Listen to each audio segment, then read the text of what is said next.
back to Normski TV. Sorry about that. Now, I don't know whether I've appeared on the screen. I'm hoping I have. If you can't see me, hopefully I will pop up. Right, you can't see me. So I knew this was going to happen, people. We've been having this problem with StreamYard. So, guys, put it in the chat. If you can't see me, I'm going to come back out and go back in. And hopefully, yeah, Quad, I can see that in the chat. I'm gonna come back out and go back in. So please, StreamYard, man, we're paying all this money, and this is what they do. Last week it was okay. Last week is okay. So what I'm gonna do, I'm gonna leave and come back out. But what I'm gonna do, I'm gonna add Mr. Big D to the thing. I'm gonna lose all of my stuff that I've saved, but no problem, guys. It is what it is. Please smash the like button. Yes, you're seeing a black screen. Yes, I'm not that black. Yeah, if I smile, you're not going to see my teeth. You know how it goes. But let me add Big D to the stage. Hopefully, he can hear me. Big D, I'm going to add you to the stage. If you can open up your camera. Hopefully, we'll see Big D on there. Can you hear me now? Yeah, if you can open up your camera. At the moment. Yeah. So your blank screen again, Norm. Big D should hopefully appear. Right, so Big D's there. So people, I'm going to leave and come back out. Last week it was fine. This week, I don't know what's going on. So Big D, I'm just going to, you don't need to just keep the crowd entertained. Talk about Jamaica, you know what I mean? Well, don't talk about anything else, just Jamaica, and I'll be back as soon as possible, people. Smash that like button, and I'll be back. Okay, 2 seconds, my friends. Ladies and gentlemen, welcome to Normski TV. As you can see, Normski is having a few technical difficulties on this Wednesday, the 19th of November evening. Hope everybody out there is doing well. And yeah, man, like and share. He's going to be back as soon as he can. He's telling me to talk about the Jamaican situation when I'm sitting here in my Brazil team, which is funny. But listen, World Cup qualifiers, they're a real thing, and we're realizing that the nations across the world, just, the football fanatics, that's what we are, we're football fanatics, want to see our teams get to a World Cup, to a major tournament, you know what I mean? Whether it be the Euros, the World Cup, the AFCONs, you know what I mean? Whatever is going on, I'm trying to remember what they play that side of the world as well. South America, the South America Cup and what have you. So it feels like Jamaica have let their nation down. Now, I'm not saying it's an easy thing to get to a World Cup. Far from it. We've seen the likes of Scotland and Wales and Ireland struggle. I think, if I'm memory serves me right, I think that Scotland and Ireland are there or thereabouts. I've just, yesterday I was trying to catch up with that. But with Jamaica, there was a video I shared with the guys earlier, and the Jamaican Observer that were interviewing one of the journalists, and he said that he was in a club on Sunday night and he saw 3 of the Jamaican players in that club, knowing that they had training early hours of the morning and a big game the next day. So he's saying that they're not taking this thing seriously.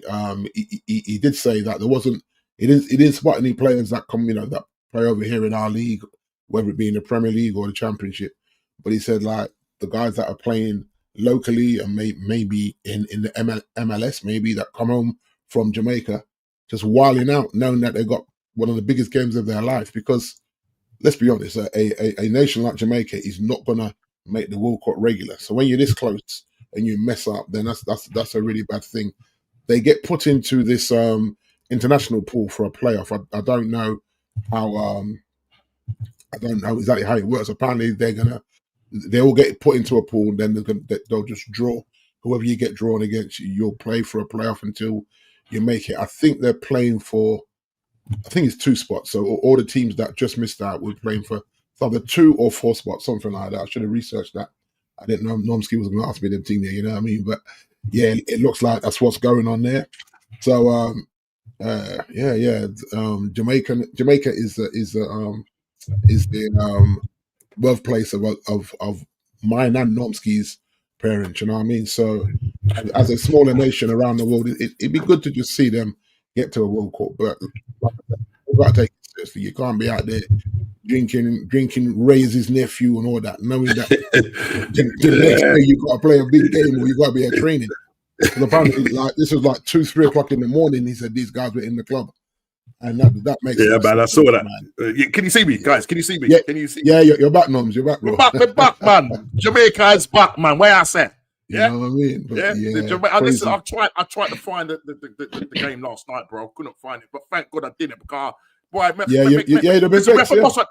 big weapon boss at the Jamaica now, right? You know what I mean? Right now, man is playing like it's in schoolboys things right here. I'm hearing that this is schoolboy stuff. How are you making a country with 160,000 people go and make it for the first time ever? Yeah, I'm saying.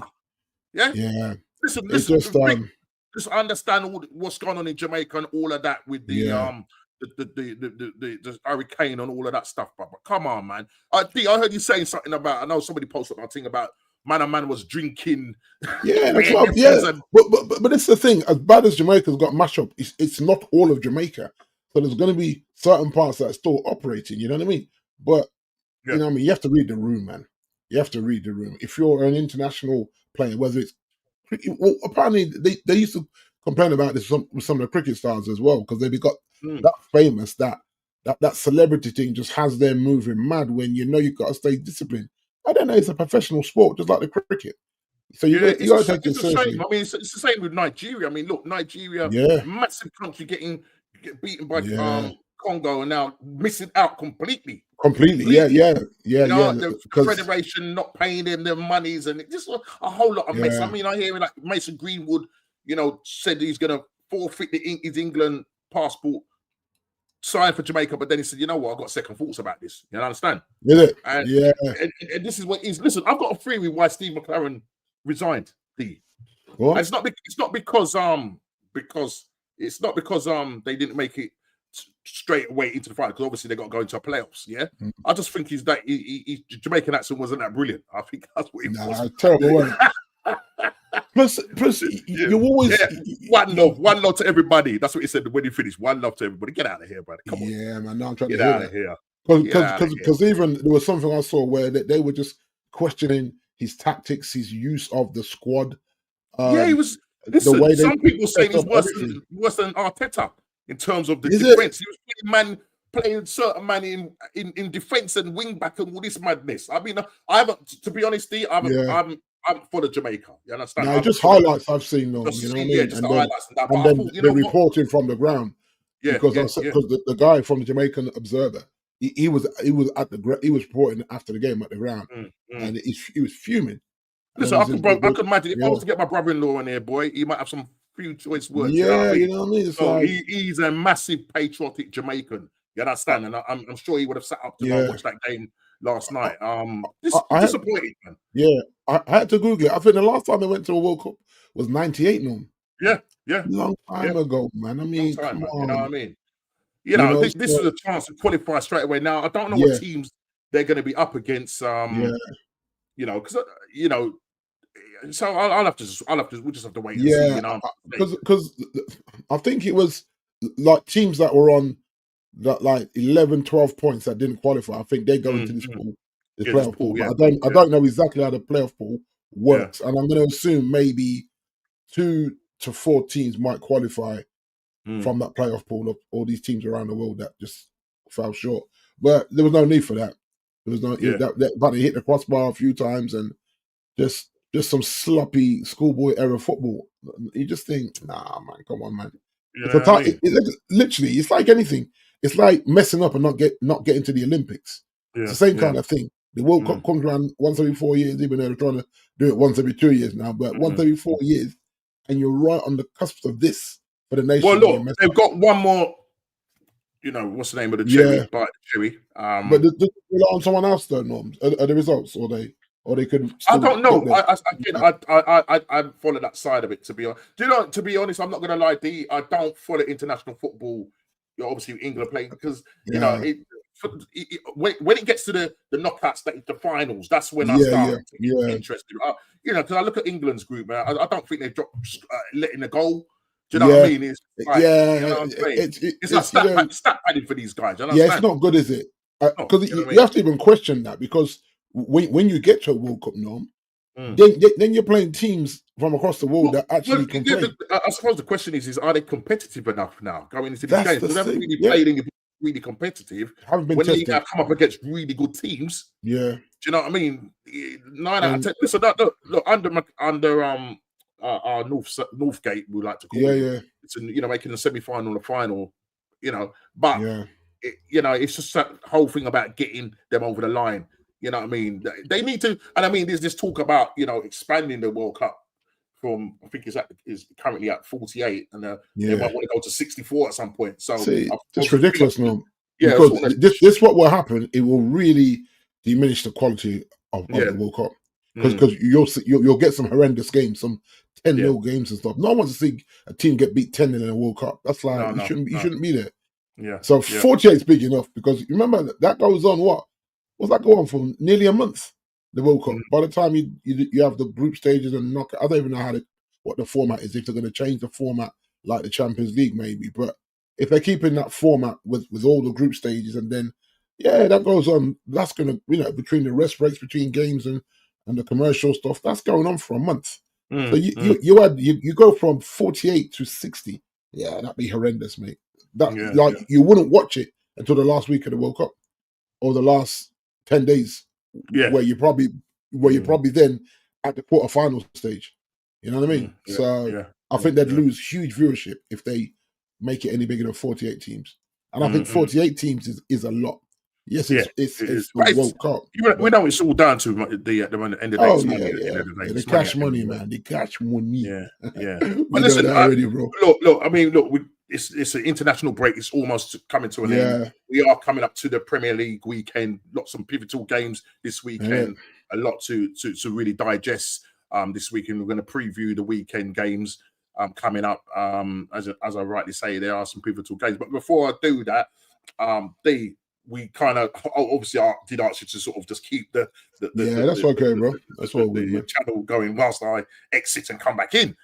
So before we go into thing and before we see what the chat is saying, how you been outside of football? Not bad, mate. Just exam weekend, so tomorrow and Friday. So they got me off the nights and we're heading to north of West Bromwich tomorrow for the day, and then the other stuff is online on Friday. So I try to stay locked in, man. You know, when you got a lot going on, as you know, a lot of external stuff, friends passing, all that kind of stuff. Then you got to retain what you've studied over the last, about 3 months of just studying and doing study modules and stuff. So that's been my juggle right now. You know what I mean? So. Well, everything goes well, and man, I appreciate that, bro. Right frame of mind at the boutique, I'm starting to say myself. It's been a lot happening, as I say, the weekend and stuff like outside of getting the house back to normality, slowly getting there. You know, I hear that. Amongst other things and stuff like that. But it's been okay. As I said, the external things that's been going on, you have to kind of deal with that. As and when it sort of comes, you know what I mean. But let me just go into the chat and big up to Lynch. What you're saying? Come on, you Gunners. Man like Lynch, Mr. Kwaja, as ever. Normski and the panel legend. Good evening to everybody. And he's saying, smash the like, subscribe to the channel. Gavin just saying, big up to Normski and the panel. Well, it's just me and Big D, but I'm hoping that we'll have some few more bodies coming on. If not, don't worry about it. It's the way it goes, man. You know what I mean? It's little and large, you know what I'm trying to say. That's what it's all about, bro. You know what I mean? Perfect way to start the show. Normski TV, my bro. Big up to Kwaja from Gavin. Kwaja just saying, love the countdown on Normski TV. Thank you very much. Thank you so much. But it's just StreamYard. They're just always messing about. Big up Gavin, mate, from Kwaja. Lots of stuff from Kwaja. Lynch. Big up to Lynch. Gavin saying big up to Lynch as well, Kwaja. Normski can't see you, mate. Yep, I know. That's obviously now I'm back in. StreamYard problems as usual. Let's just quickly go. Can't see you. Still can't see you. Evening to D. Just saying evening to you. Yeah, man. Big up, man. What are we saying here? We can see Big D. What a guy. The Normski back. We can see you now. We can see you now. 135 away from 1K. Keep subscribing to Normski. Thank you very much, Kawaj. I really appreciate that, Yeah, bro. man. Like Big up and to share, guys. Gianni. What this guy, brother? This guy's knowledge of football is immense. Yeah, it's immense. Yeah, if you ever get Is he a gooder? Is he a gooder? Yes, Guna Napoli fan. Yeah, Oh, okay, Guna cool. Man, like Napoli, you know. lives in. Remember, I said to him, he lives in. Oh yeah, so he got McSauce with the bicycle kit. You see that, no? Yeah. McSauce with the bicycle kit, boy. Listen, I heard that he's linked. I heard that he's linked with who is it? There's a team that he's linked with a Premier League team. I can't remember who it is. Who is it? Nah, he's stay out there, no. He's living his dream out there. Somebody put in the chat. He's linked with someone, but I can't remember who it is. You know what I'm trying to say? Don't come back to this spot. Gianni TV, big up, man. Nice to see you from Kawaja, and he's put your link in the description. Yeah, good shout. In the chat, should I say? Good shout. This is from the level-headed Arsenal fan Rashid. Big up Norski and D and the chat. Big up. Man. Now, if it's the Rashid I'm thinking it is, because you changed up Rashid. Is that the same Rashid that I know? If it is, big up to you all the time. Big up Gianni from Gavin. Suge! All the way from Australia. Big up Norski D. Big up yourself, man. Hit the likes and subscribe. Yeah, let's just get through these. Gavin, big up Suge, Kouaje, the level-headed Arsenal fan. Big up Rashid, my G. I think it's Rashid. I think it's my G, Rashid. It's got to be the legend Rashid. Big up having those uncomfortable conversations. Been watching a few of those streams with you and Shane Guna, who had a massive mention on Curtis Shaw TV, which is fantastic. Big up to man. Curtis just saying he does this little parody about a certain guy. Go, you want to know something? That's Igal, who's on another. He has his own channel, and he also appears on another. A couple of other people. He calls him the James Springer prop. Okay, so he does this thing, and Curtis, what a fantastic content creator, man. I've got time for that guy. Watching him all the time, absolutely brilliant. Kouaji just saying Suge. And the level Arsenal fan Rashid is stuff in the channel. I think it's the same Rashid. I think it is. Sue just saying big up to Kouaja, Gavin. Big up Rashid. I'm getting there. Kouaja saying Sue, big up mate. Hey, Static, the Gilberto. Static, you know. Static. Big up Static, big up man. Yourself, all the time, man. Thank you so much. Jason, yes, man. We salute you. The service that you do. Yes, salute you, man. Big up Norski and D. Static saying 11 likes. Let's get those likes up. Static saying Norski, Big D. I'm still at work tonight, but I'm still listening to you legends in the background. Thank you so much, Static. Yeah, nice one, my guy. Static is the legend. He is the legend. Norski TV is not like Mikel Arteta. It's Mikel Bin Laden settings. And the level-headed Rashid. You like my name, guys. So yes, it's the Rashid. It's the Rashid. Big up to you, Rashid, man. We say, man. Man's changed up his name. Anchor Pie over mascara for me to replace Gabriel. Yeah, I did give you the thumbs up I did give you the thumbs up about that. You see, Anchor Pie for me, he's more aggressive. Look, Mascara's probably played more games than him, but we're in a situation, and we will be coming on to the topic about how depleted squad is. It is what it is. We've got the biggest squad in the league. We need to deal with it. 15.6 million, 1.3 billion pounds spent. Yeah, they need to deal with it. Big up to Taro Gunner TV. Big up Norski and the panel. Please go and put his link in the channel. Please put his. I keep saying the channel in the comments. Please put it in the chat. Taro Gunner doing his thing. Young guy, but knows his stuff, man. A level-headed geezer. And thank you for subscribing to the channel. I will be subscribing to you, Mr. Taro Gunner. I haven't done it yet, but I will be. And maybe do a little collab somewhere down the line. You understand? Big up, Normsy Binks. Miss Binks. He's saying, Mrs. Binks, big up to you, Normsky D, and the chat. So, look, before we go into, what's taken place over the week, the last 2 weeks, the menu, what's on the menu tonight? So, on the menu tonight is the Prem. We're going to be reviewing the Prem weekends coming up. Yeah. Arsenal in the red, but don't worry, we have the squad. We're in the red, but don't worry, we have the squad. You know where I'm going with that one. Who will be top going in after the Christmas rush as Man City look to put the pressure or go through the gears against us? And then the third topic is top teams looking at Bournemouth striker in January. Who is the likely destination and any other business, stuff dreams are made of. And I probably want to actually jump the gun and go on to that before we go into that. Stuff dreams are made of. And I've got three, if you noticed, I've got three parrots there. Troy Parrott scoring a hat trick over Hungary, Yeah, away to Hungary to get through to the playoffs. Fantastic. And most one-sided fight I've seen. Ben v. Eubanks. We will talk about that yeah, later on. But yeah. So look, I tell you what, let's talk about the games coming up, Big D. yeah. And Open this. obviously, Open it up. yeah, we've got a lot of injuries. Just 2 seconds. Yes, all right. Where are we at? Where are we at? Let's get this apps up. There we go. Saturday, the 22nd of November, guys. We are kicking off with a 12:30 promoted Burnley against Chelsea. Yeah, that's going to be tasty actually. Chelsea going away to Burnley at 12:30 to kick off the weekend after international break. You can hear me now? Yeah. Sorry, Oh, I'm cool, back. cool. Yeah, that's okay. And then the 3 o'clocks we've got Wolverhampton, Crystal Palace. Wolves desperately need points. And then we've got a really good game here. West Ham that have found a bit of form going away to Bournemouth, down the coast, south coast to Bournemouth.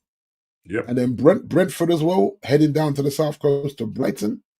Yep. Yeah, man. Then we've got Sunderland heading south to London. Yeah. Fulham. There's a lot of games at 1500. Then you got Forest heading to Liverpool as well at 1500. Yeah. And then the evening game is the Blue Manx heading to the Nicky Brown. That's what I call them. Well, the Nicky Browns, Norman, is Newcastle Brown Ale. So that's what we used to call them back in the day, the Nicky Browns. You know what I mean? So yeah, Man City, Blue Manx to Newcastle, which is 17:30 kickoff. So they're the games for Saturday. And then we're going to go to Sunday, the 23rd of November. We have Villa away to Leeds. And then we have the big derby, Norm. Game of the weekend, you know, the London Derby. London Derby, yeah. Arsenal host Tottenham, brother. Yeah, brother. I'm telling you. But yo, big up Shane Guna. What you say, man? Please go and subscribe to Shane Guna. Please put somebody. If Shane, if you want to put your own link in the chat, please do so, man.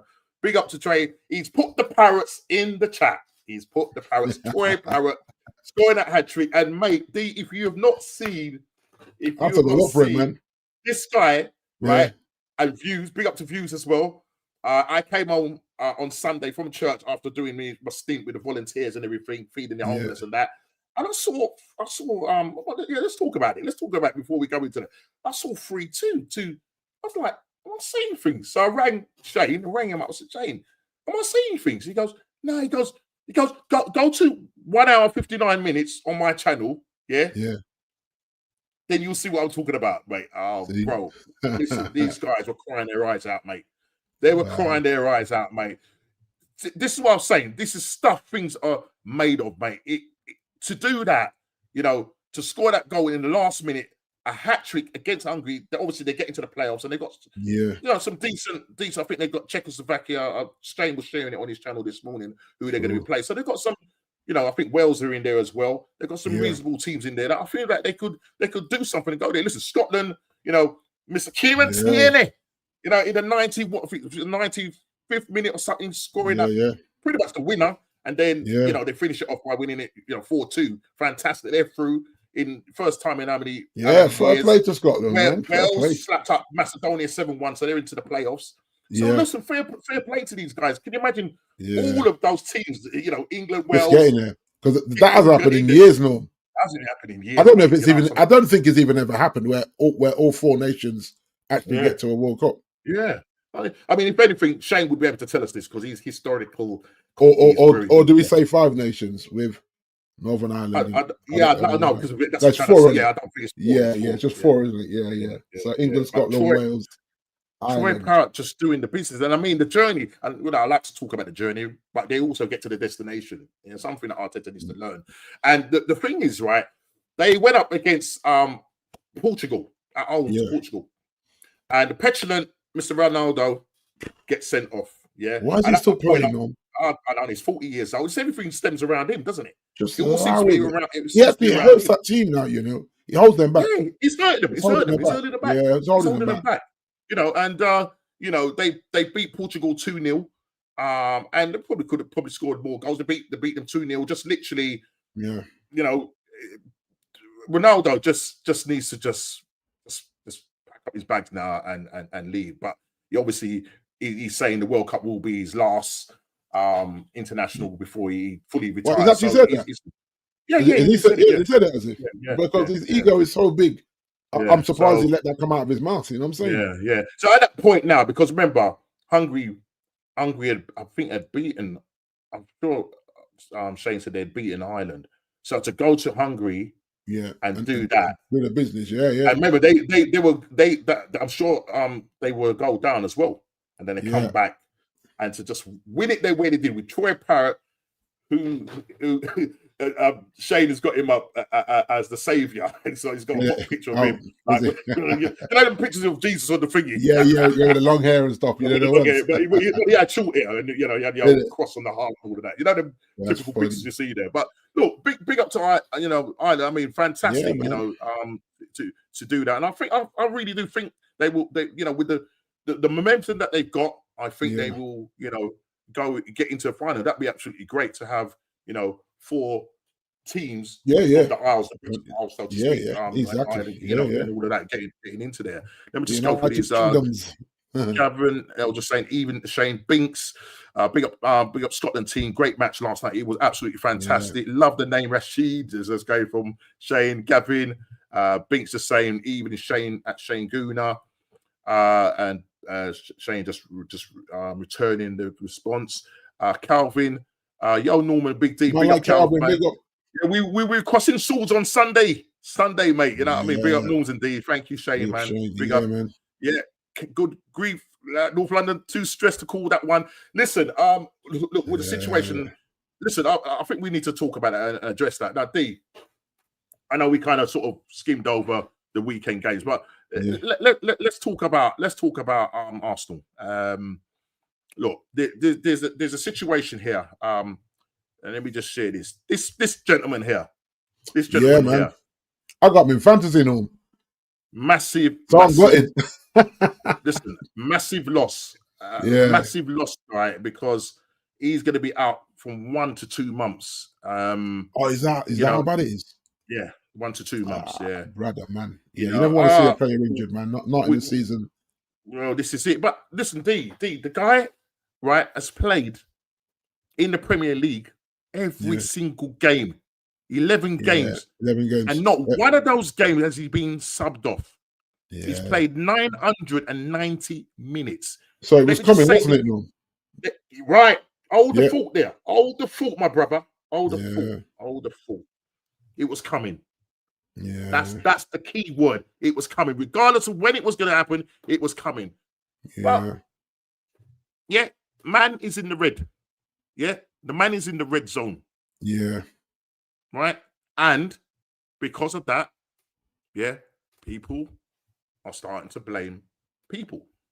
Certain top journalists are starting to blame Ancelotti. Always. Starting to blame the Brazilian team. Nothing to do with Arsenal or Arteta, because they're even blaming the backroom staff for the cause of this guy's thing. Listen, when a man plays 11 games, and not only that, he didn't get substituted in any one of those games. 990 minutes. Right. Yeah. He played 4 Champions League games in which he started all of them.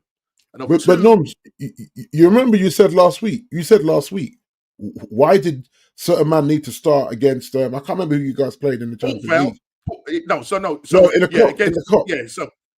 So the cup he came on. That was Port Vale and Brighton. He didn't need to travel. He didn't need to come. He didn't need to be there. Yeah, he didn't need to. He had 20 minutes here or there on both of those games. He didn't need to. Not only that, at the start of the season, this guy had pretty much 2 first half, or whatever you want to call it, games. So he played maybe one and a half matches. The pre-season. Yeah. Coming off a 6-month hamstring problem. Right. But what the tear in his hamstring. It was coming, D. Now I'm going to ask you this question, Big D, and the chat as well. You're involved. Big up to the chat. I'm going to ask you this question, D. Right?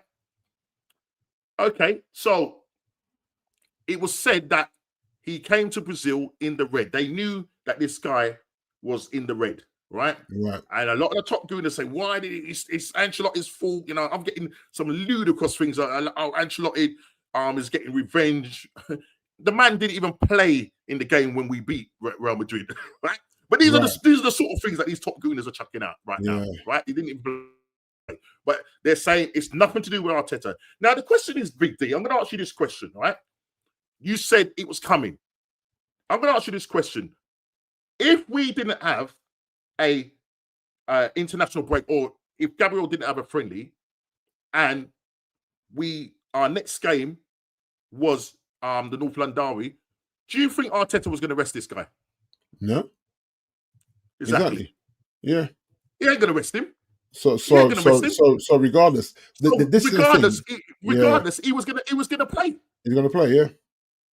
So but it's like anything, Norm. Like if you look at your spine, there's certain games where you're more than comfortable, and it's okay to pull your spine.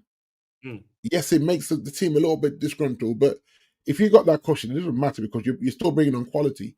But if you're 2 or 3-0 up, and the spine of your team is on a season, don't forget, it's not like us with 1 game a week. You guys are in it. You're in all of it at the moment. So as a manager, you got to say, listen, man, like I'm going to make 4 subs, keep 1 for an emergency, and I'm going to pull the spine. Obviously, the goalkeeper can stay because, the goalkeeper's, his leg action and he's not up and down the pitch. But your key centre back, your key midfielder, even whoever's your main striker, your main winger, you just pull them, and knowing that it's going to be a little bit disjointed because some of the players coming on, are not not getting the minutes that you would like. But you literally preserve these key star players, and you see it a lot. It's not just Arteta. You see a lot of teams do that. You think you're flogging them. These are not horses, and even horses end up pulling something sometimes. But you're flogging these guys like they're horses, like they're workhorses. So, like I say, it was coming. He's not going to refuse to start for his country. Let's just get that out there. Even if Ancelotti asked him, "How you feeling?" "I'm good, boss. I'm good to go, boss." He ain't going to tell him, "Yeah, my body feels in the red." He's not going to tell. But the thing is, though, Big D, he wants to play for his country. Yeah. He has. Well, same as Casemiro. Yeah, I'm saying I don't even want Casemiro playing for Brazil, but Ancelotti rates him. So I'm like, you know what? The governor rates him, then he plays because I know that he can only play an hour for us now, at best, and we're already playing once a week. So I look at these things and say, manage the expectations, manage their egos, and say, yeah, man, I've watched you in training. You look a little bit heavy-legged. I'm not going to start you. It's not that hard, Norm, but here we are. So like when I say it was coming, and it won't be just him. There'll be other players pulling up, and you're saying, yeah, because they're playing every minute God sends, rather than being. I'm not even saying rotated. Just manage the minutes better, man. And Arteta doesn't do that, as you complained about. I'm surprised a superstar hasn't limped off injured. You know what I mean? Yeah, I haven't watched any. Yes, wow. But this is what you get them. We've got a situation here now, D, right, where we heard there's Nagelsmann come out and said there's a slight setback with Kai Havertz. So the cavalry, all the King's men were turning up this weekend, but it looks like Glock is not going to be about. Yeah, right.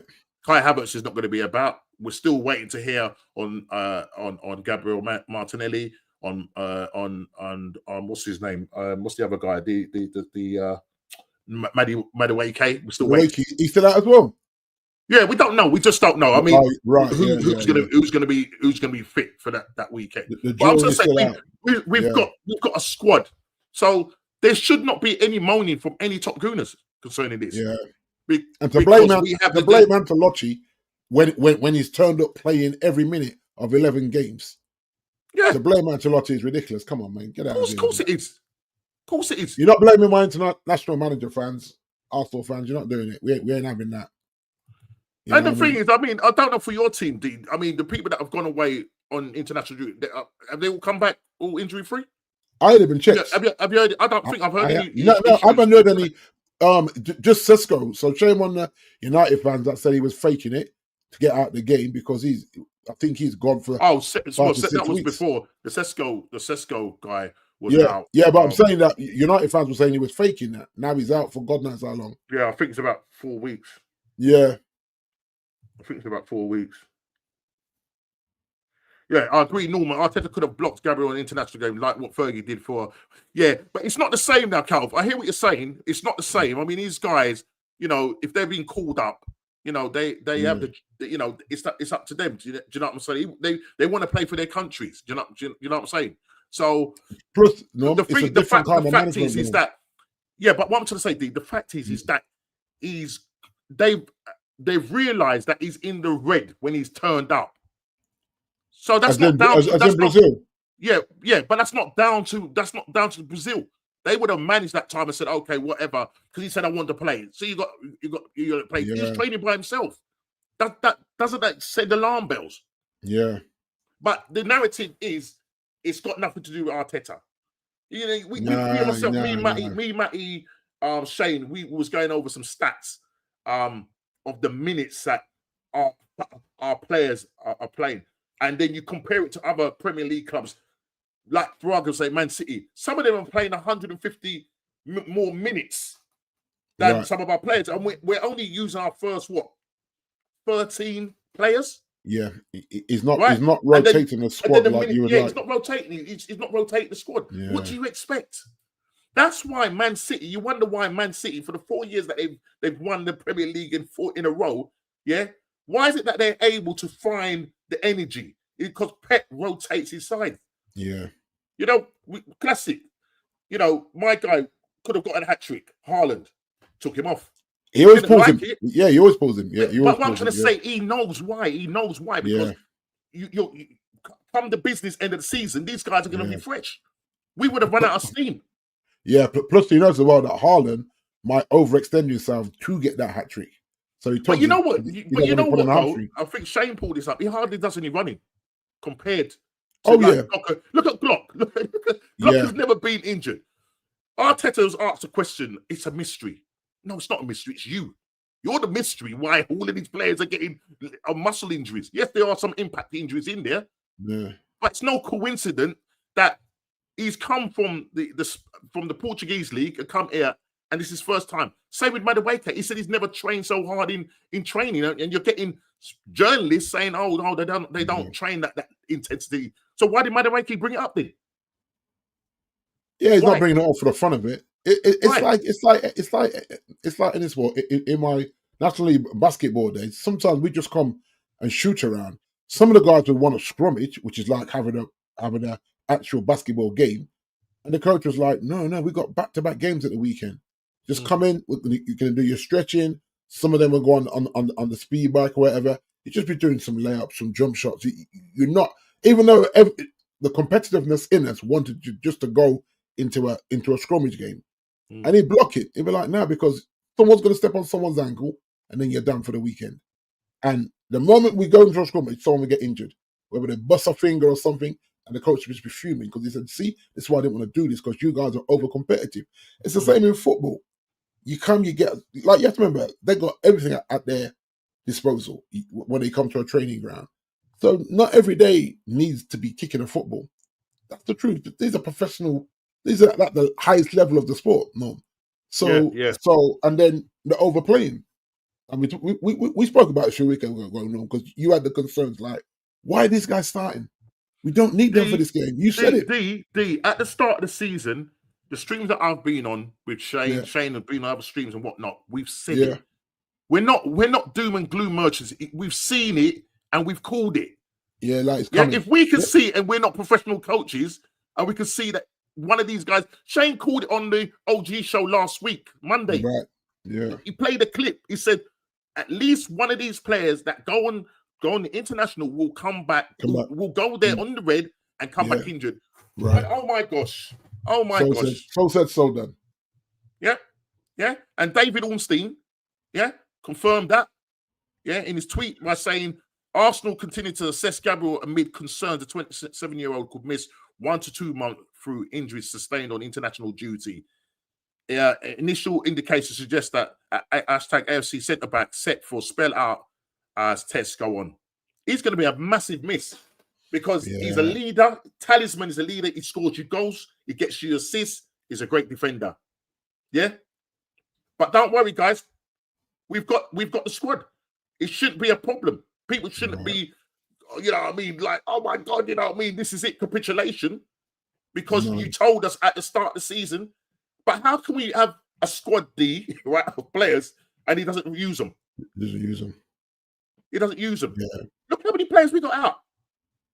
And it's no excuse. He has to learn to use his squad, rotate his squad. If people don't understand what rotation is, yeah, because we had this problem last night on, I can't remember whose show it was. I think it was on the OG show that there was a guy in the chat that didn't understand. He thought we was fiddling figures about when players start and when they didn't start. He thought it was fiddling figures.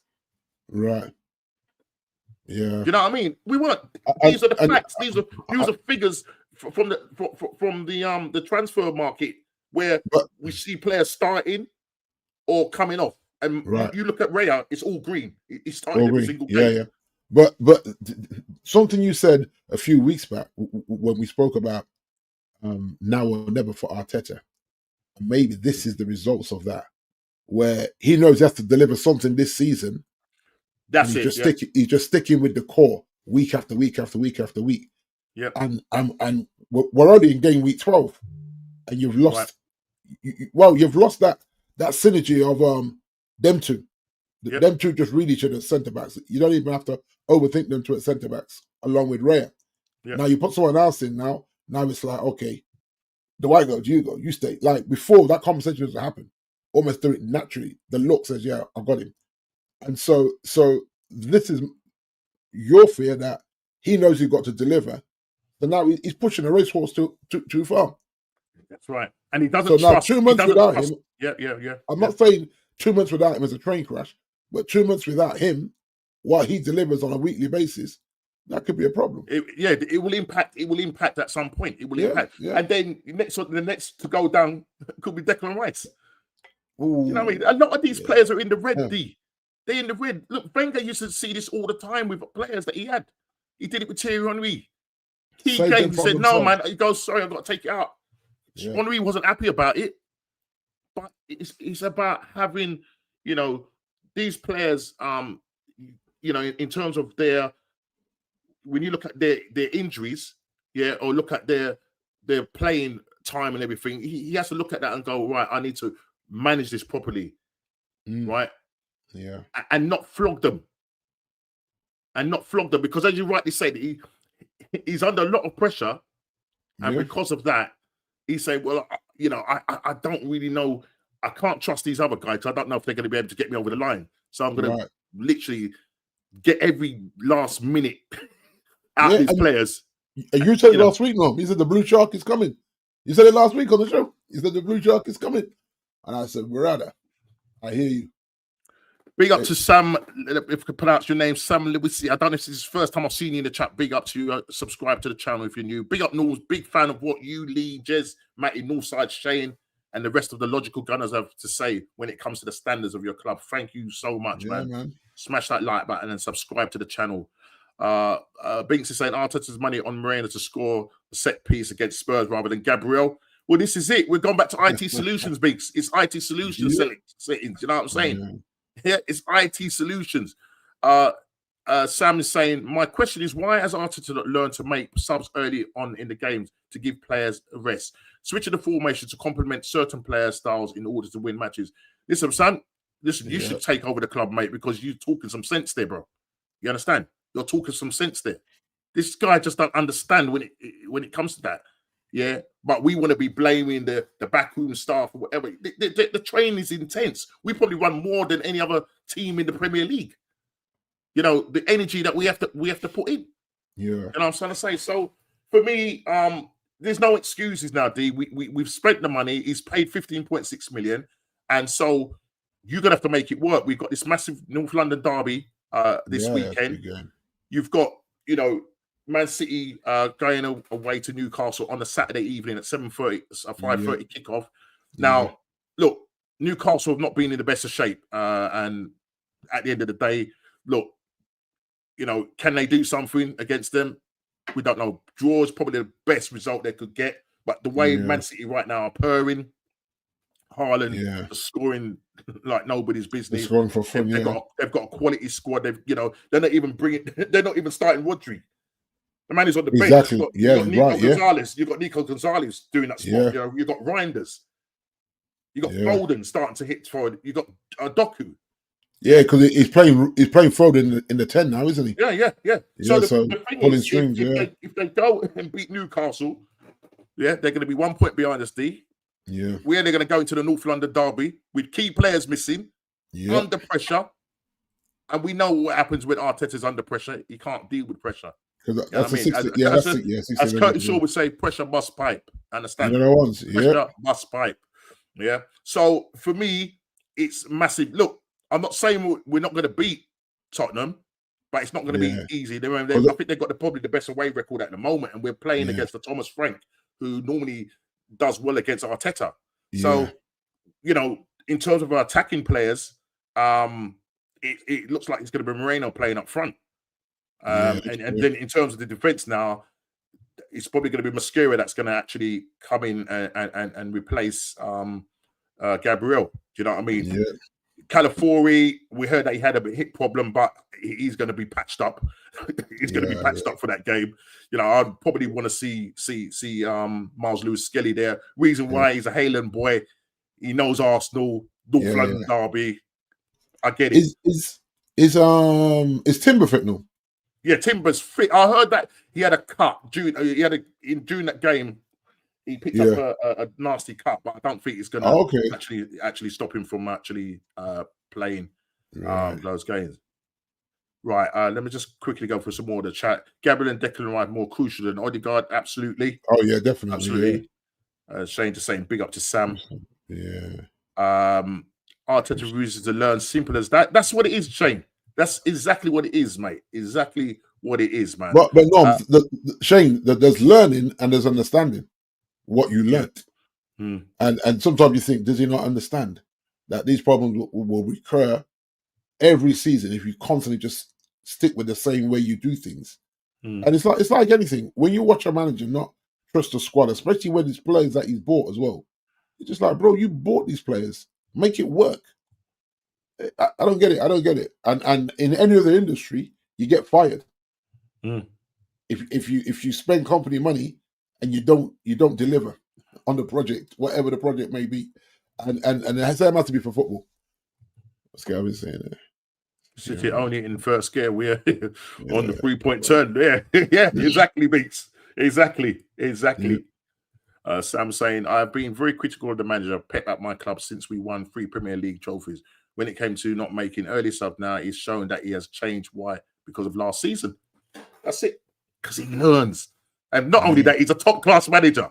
You know what I mean? Yeah. He's a top-class manager. So it is what it is, man. So, yeah, it's very pivotal. We are going to have some pivotal players missing.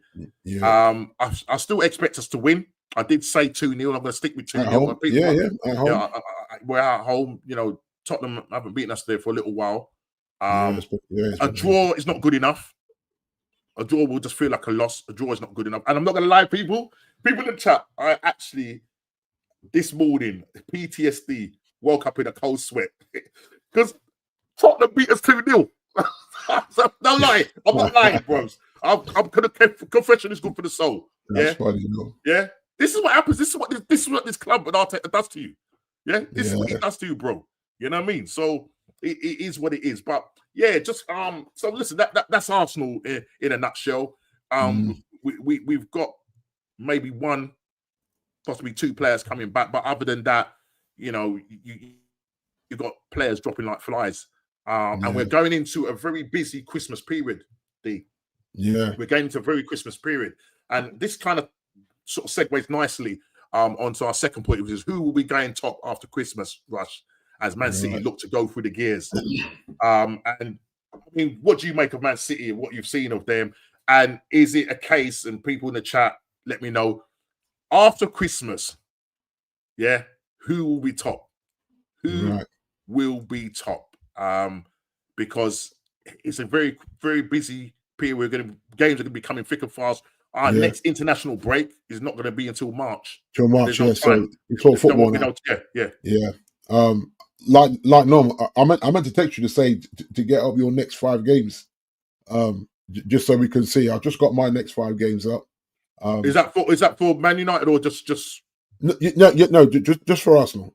Next 5 games for Arsenal. I've got up the next 5 games for us, and and what triggered me was listening to a stream, and the guy said, "I'm looking at Man United's next 5 games. If we can get 15 points, we're in the title race." And I was just like, "Brother, chill." Okay, let's look at our next 5 games. So if you know yours and they're tough games. They're tough games. So right, so obviously we're starting off with the North London derby. Yeah. You want to know whether we're going to win it, or is that you want to go down that road? All right, okay. So think, North London derby. Yeah. I'll say win. Yeah. Slap bang in between that, we have got Bayern Munich at home. Yes, see, you got Champions League in the mix, right? Yeah. So what does Mikel Arteta do? Does he rotate the side? I'm not saying major rotation because we can't afford. Listen, Gabby is going to be missing for that. Glock is going to be missing for that. It looks like we could be going up with Moreno still up front in that. Yeah. Other than that, we've got 17-year-olds on the bench. All right. Yeah. What does he do? Then we have Chelsea away. Ooh. That's a big game. Now I don't know what Chelsea's going to turn up. Now I did insult. Exactly. I did insult the Darlington fans and say that it could be Chelsea playing like Darlington or Prime Barcelona. So apologies to the Darlington fans. Let's just call it Timbuktu FC. Yeah. Right. Timbuktu FC. Chelsea Arsenal. D. What you saying? Ooh. And that's like the bridge, isn't it? That's the bridge. Yeah. You may drop points there, Norm. I'm not saying you lose it, but you may drop points there. So you're looking at a draw? Yeah, I would think so. People in the chat, do you agree? Is it a draw? Chelsea, Arsenal, game week 13. I think that's going to be is that Super Sunday? Again, another Super Sunday. So whilst everybody else has played, we got to go again. Pressure cooker time. Then we have we have Brentford at home. So we're gonna be Garnacho the Destroyer Timber. Nah, Timber would listen. Timber would deal with him, man. Come on, man. Are you joking? Are you joking, bro? Beats is saying a draw. Gabriel is saying a draw. Yeah. Cameron is saying, but bit tough to call for Arteta. Will North London derby's Champions League, then Chelsea. Yeah. So Arsenal at home to Brentford, D. So it's 1, 2, 3. That's the third game. Yeah, 2-1 Arsenal. Okay. So it's a win. Tight win. Yeah, tight win, Because you got to remember, Gabriel is the player that's coming in covering for Gabriel, that's Mascario, Ankipai, right? Inkipi, you say his name. These two now have to step up and be consistent. And that's where teams will target. That's where teams will target a little bit. The player that wasn't getting the consistent minutes. Yeah, it's like anything. You always target that player, which is unfortunate, but that's just football. You say, well, he's not the regular, so you target him and see if you make him make mistakes. So okay, how about this one then, D? 4th game away to Aston Villa. We found a bit of form now. No? Early kickoff. Is it 12:30? 12:30 on Saturday. Yeah. Rah. Ooh. Away to Aston Villa, and we played them twice in the same month. We played them. Oh, you played them in the cup as well? No, I think a Premier League. Oh, right. Oh, just away. Okay. In December, just because the game's free. Yeah, no, these are Premier League games. Away at Villa Park, no. What you written, bro? You're gonna say a draw, innit? Yeah, that's what I'm thinking. Yeah, you might draw there. See, and Which this is is the problem, just people. because they found form now. I know, Like but this is if you played but them this 3 weeks but ago, D, 4 weeks ago, this is the problem. This is yeah, what happened to us last season. 14 draws, 21 yeah, points dropped from winning positions. This is the problem, right? mm, That's why your theory is that after you've just done this, I know what you're going to say. I'm going to ask you the question again. Who goes top after Christmas? Right? Because when you look at Man City, we can look at Man City's fixtures in a minute. yeah. And then the fifth game, just count that. So hold on, let's make sure that's right. 1, 2, 3, 4. And the fifth game is Arsenal at home to Wolverhampton. Now, Wolverhampton, look, Yeah, they're struggling. Yeah, see another, yeah, they're struggling. I mean, look, they've got a new manager in, but I think we should have enough to beat them. yeah, that should be solid. Right. So that's so from there, D, how many points is that? Guys, put it in the chat. How many points based on That's a 3, win, 6, 2 7, draws. 8. So from 15 points, Yeah. we're looking at, is that 10 points? Yeah, Let's make that which right. is not horrendous, Norm. Hold on, 3. Okay, Yeah. it's not horrendous, but is there going to be? What's the swing going to be? Right? Yeah. What's the swing going to be? Because yeah. right, remember they're okay. So it will be as you were if we beat Tottenham. We'll still be 4 points ahead of for Man City. So D, get the Man City next 5 games. Hold on. Guys, we're gonna look at Man City's next 5 games because we need to know who's gonna go top. I mean, I guess no, it's gonna be Man City, but some of these top gooners don't want to hear that because they don't think Man City are good enough. Really? Really? Okay, so guys, first game of the 5D. Man City away to Newcastle. Oh yeah, this is this weekend, isn't it? Yeah. Yeah, City win. I think a City win, 3-1. I don't know why would let we get the things up. It's really weird. I just googled it because I got the United ones up, but yeah, it knows I'm a Man United fan. That's why Google's like, why are you looking for this, bro? It's not your team. Relax. So hold on. So you're going for a win? A win at Newcastle. Oh, you got them up, Mum. You got them up. Yeah, Man yeah. City's next. Yeah. Newcastle, Man City.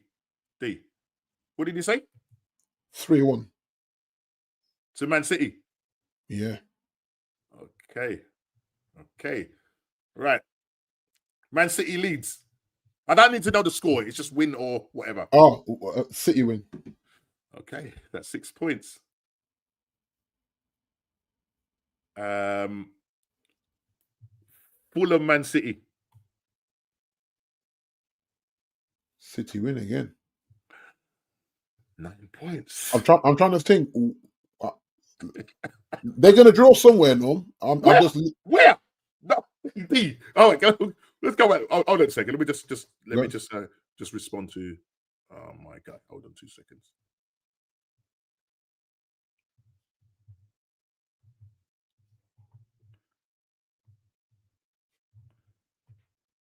Right. Right. Okay. Where are we? Oh, let's go back to this, man, bro. So 6th of December. All right. Let's go back. So win Man City away. That's 3 points. Win Man City at home to Leeds, 6. Win away, Fulham away. You know what? Norms. Fulham. Don't do it. Don't listen. Don't do it. Don't. No. Hold on. Fulham away. They may slip up there, you know. Just the bright lights of London and all that. A 1-1, 2-2, a Desmond. So that's why they dropped their first points. Okay. So So at the moment in the chat, it's win. It's a win. Okay. Yeah, so hold on a minute. Game week 14. So we got 10 points. 10 from 15. 5 from 15, right? Yeah. So that would put us on what we on at the moment? 26 points, isn't it? Are we on 26 points? 20. We're on 26. Sorry, so that will put us on 36 points.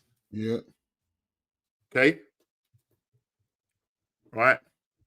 And Man City are on 22 points. Yeah. Right. So they go win at Newcastle, win at Leeds, drop points at Fulham. Mm-hmm. I'm going to say win at Sunderland, and then they're away to Palace. That's not a given. Away to Palace is not a given.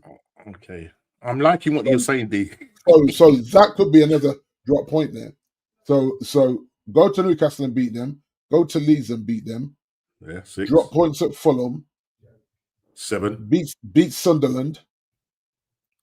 10. And then drop points at Palace.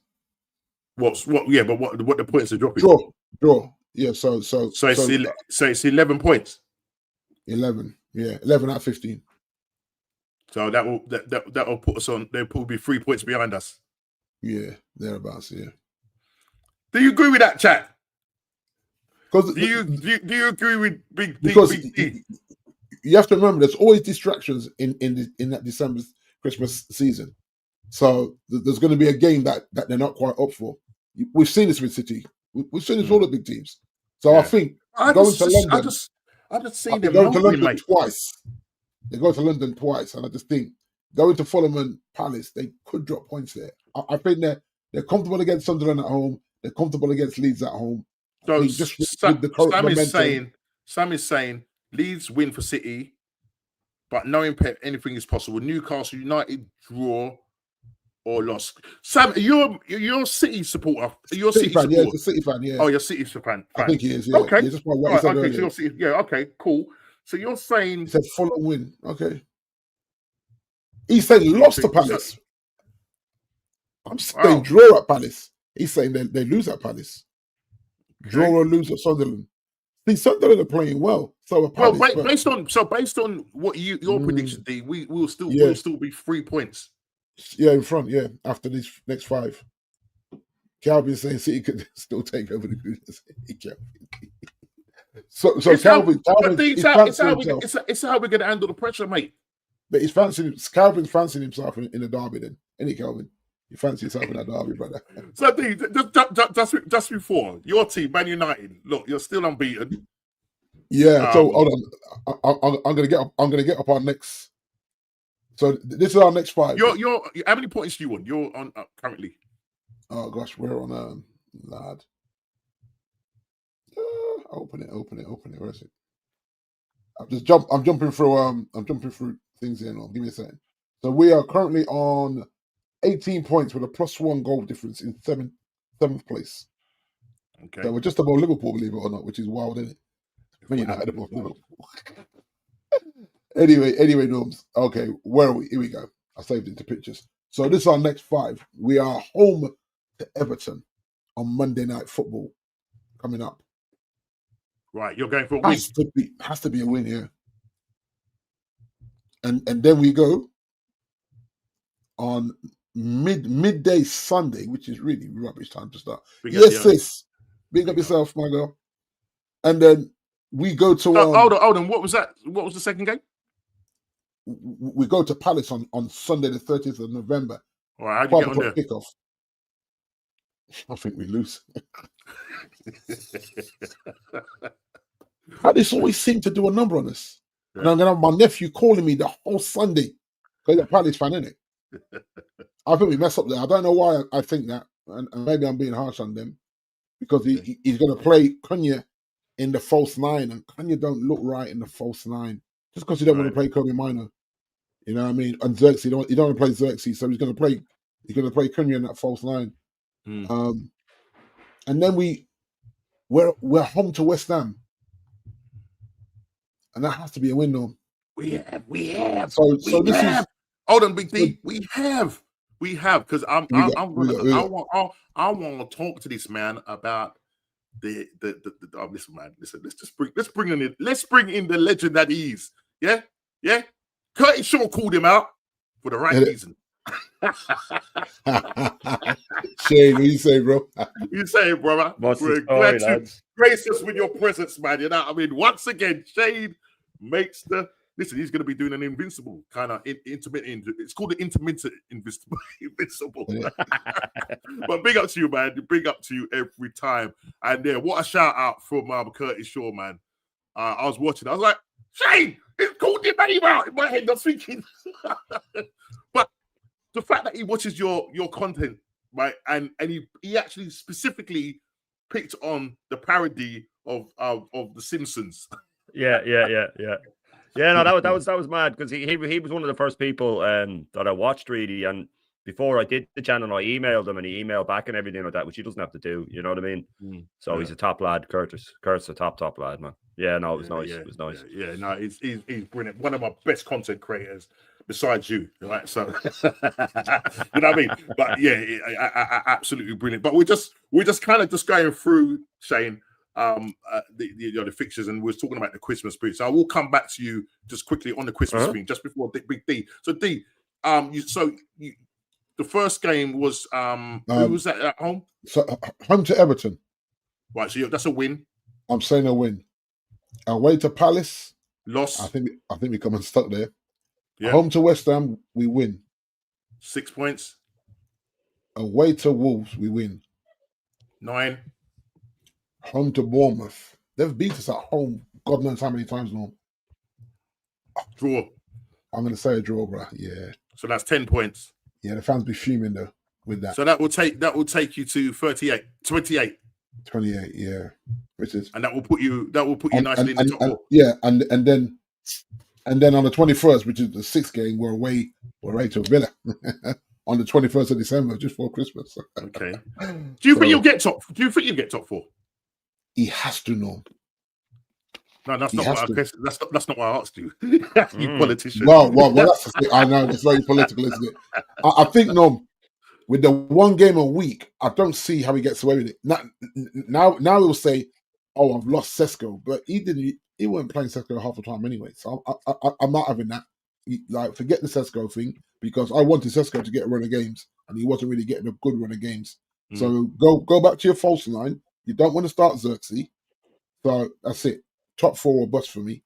Well, that's what I say. Champions League or bust now. We've got to be because Champions League is 5 spots this year, so he's got to be in Champions League. Otherwise, fire him. Because with that squad now, if the guys that because we have to remember, Cunha hasn't quite got going yet because he's been played out of position a lot as well. Plus, our left side is really poor compared to like when you look at Abumu and Ahmad. Imagine Ahmad in the wing back position, but he's making it work because he just wants to play football. So our right side is really strong, left side is really pathetic. And Sesko hasn't got going yet. The injury now to Sesko, so he's not going to get going for another 3 or 4 weeks. And so we're going to go this false line. Xerxes wants to leave. He said he can't leave. Yeah, I'm hearing he's linked with a couple of Roma. Yeah, Roma team. Yeah, but also Premier League teams as well. Because now we're getting into that season where the transfer window now is starting to rear its head again. And because JP don't rate him either. No, JP don't rate Xerxes, and I think there's something there.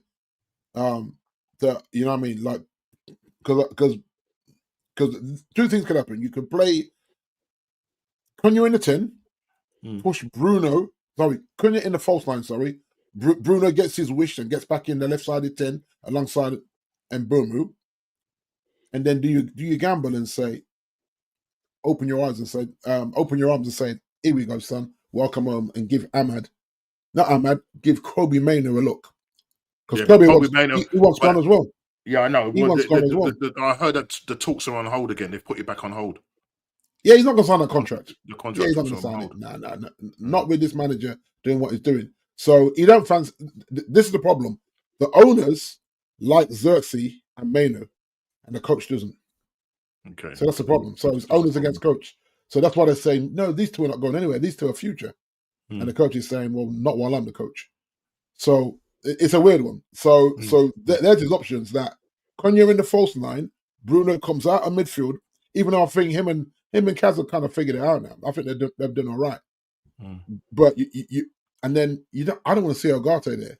So I'm saying you play Mainoo. But he's like, if he plays Mainoo, it's almost like I've lost the battle of holding his kid back if he's forced to play him. So maybe that Sesko injury may be a bit of a blessing in terms of forcing the manager to do something different. Otherwise, he's not playing them 2. And people are saying, well, Mainoo's young, he just needs to be patient. But he played for England in one of the biggest games of his life. So why should he be patient now for his club? It's It's a bit weird. They both feel personal. It's his modern. It's his modern. tactical. It's these modern managers, mate. It's mad, isn't it? Shane can attest to that and tell you it's these modern managers. Yeah, Shane, they're not like hippies, mate. They're not like the good old managers. Yeah, they're hipsters. Yeah, It's like, man. Yeah, Trousers having a fight with the floor.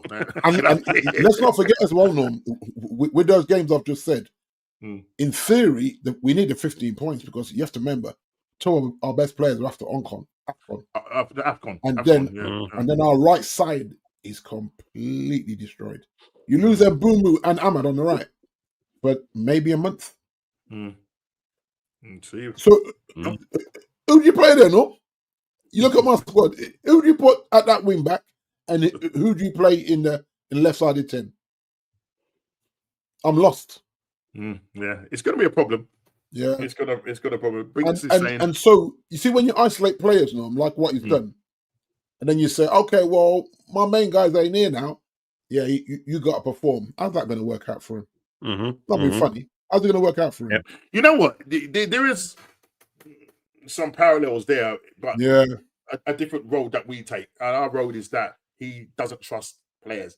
So he will only rotate, and Shane will go into that. We'll rewind and go back to the reason why our players are falling like flies. He will only play these unless these guys haven't got a leg to walk on. That's the only time that he will rotate these guys. Yeah. So Shane called it on the show on the OGs. You know, he's politely put it out on enough channels to sort of say, I did tell you guys. Yeah. And people were probably going to come back and say, Shane is putting what's name on them. And no, it's you see what you see in front of you. Yeah. We knew it was going to happen, and it has happened. And unfortunately, they're blaming Ancelotti. They're blaming the backroom staff. But there's just one person out there that they won't blame, and that's Mr. Mikel Bundy. Shane, what you say, brother? Yeah, no, it's a big up having me on as always, and big up to D as well in the chat. Yeah, listen, this Gabriel thing, we went through the minutes, Norms. He's played more minutes than anybody else, including our goalkeeper. He's played more minutes. Crazy. He had one and a half preseason games after 6 months out.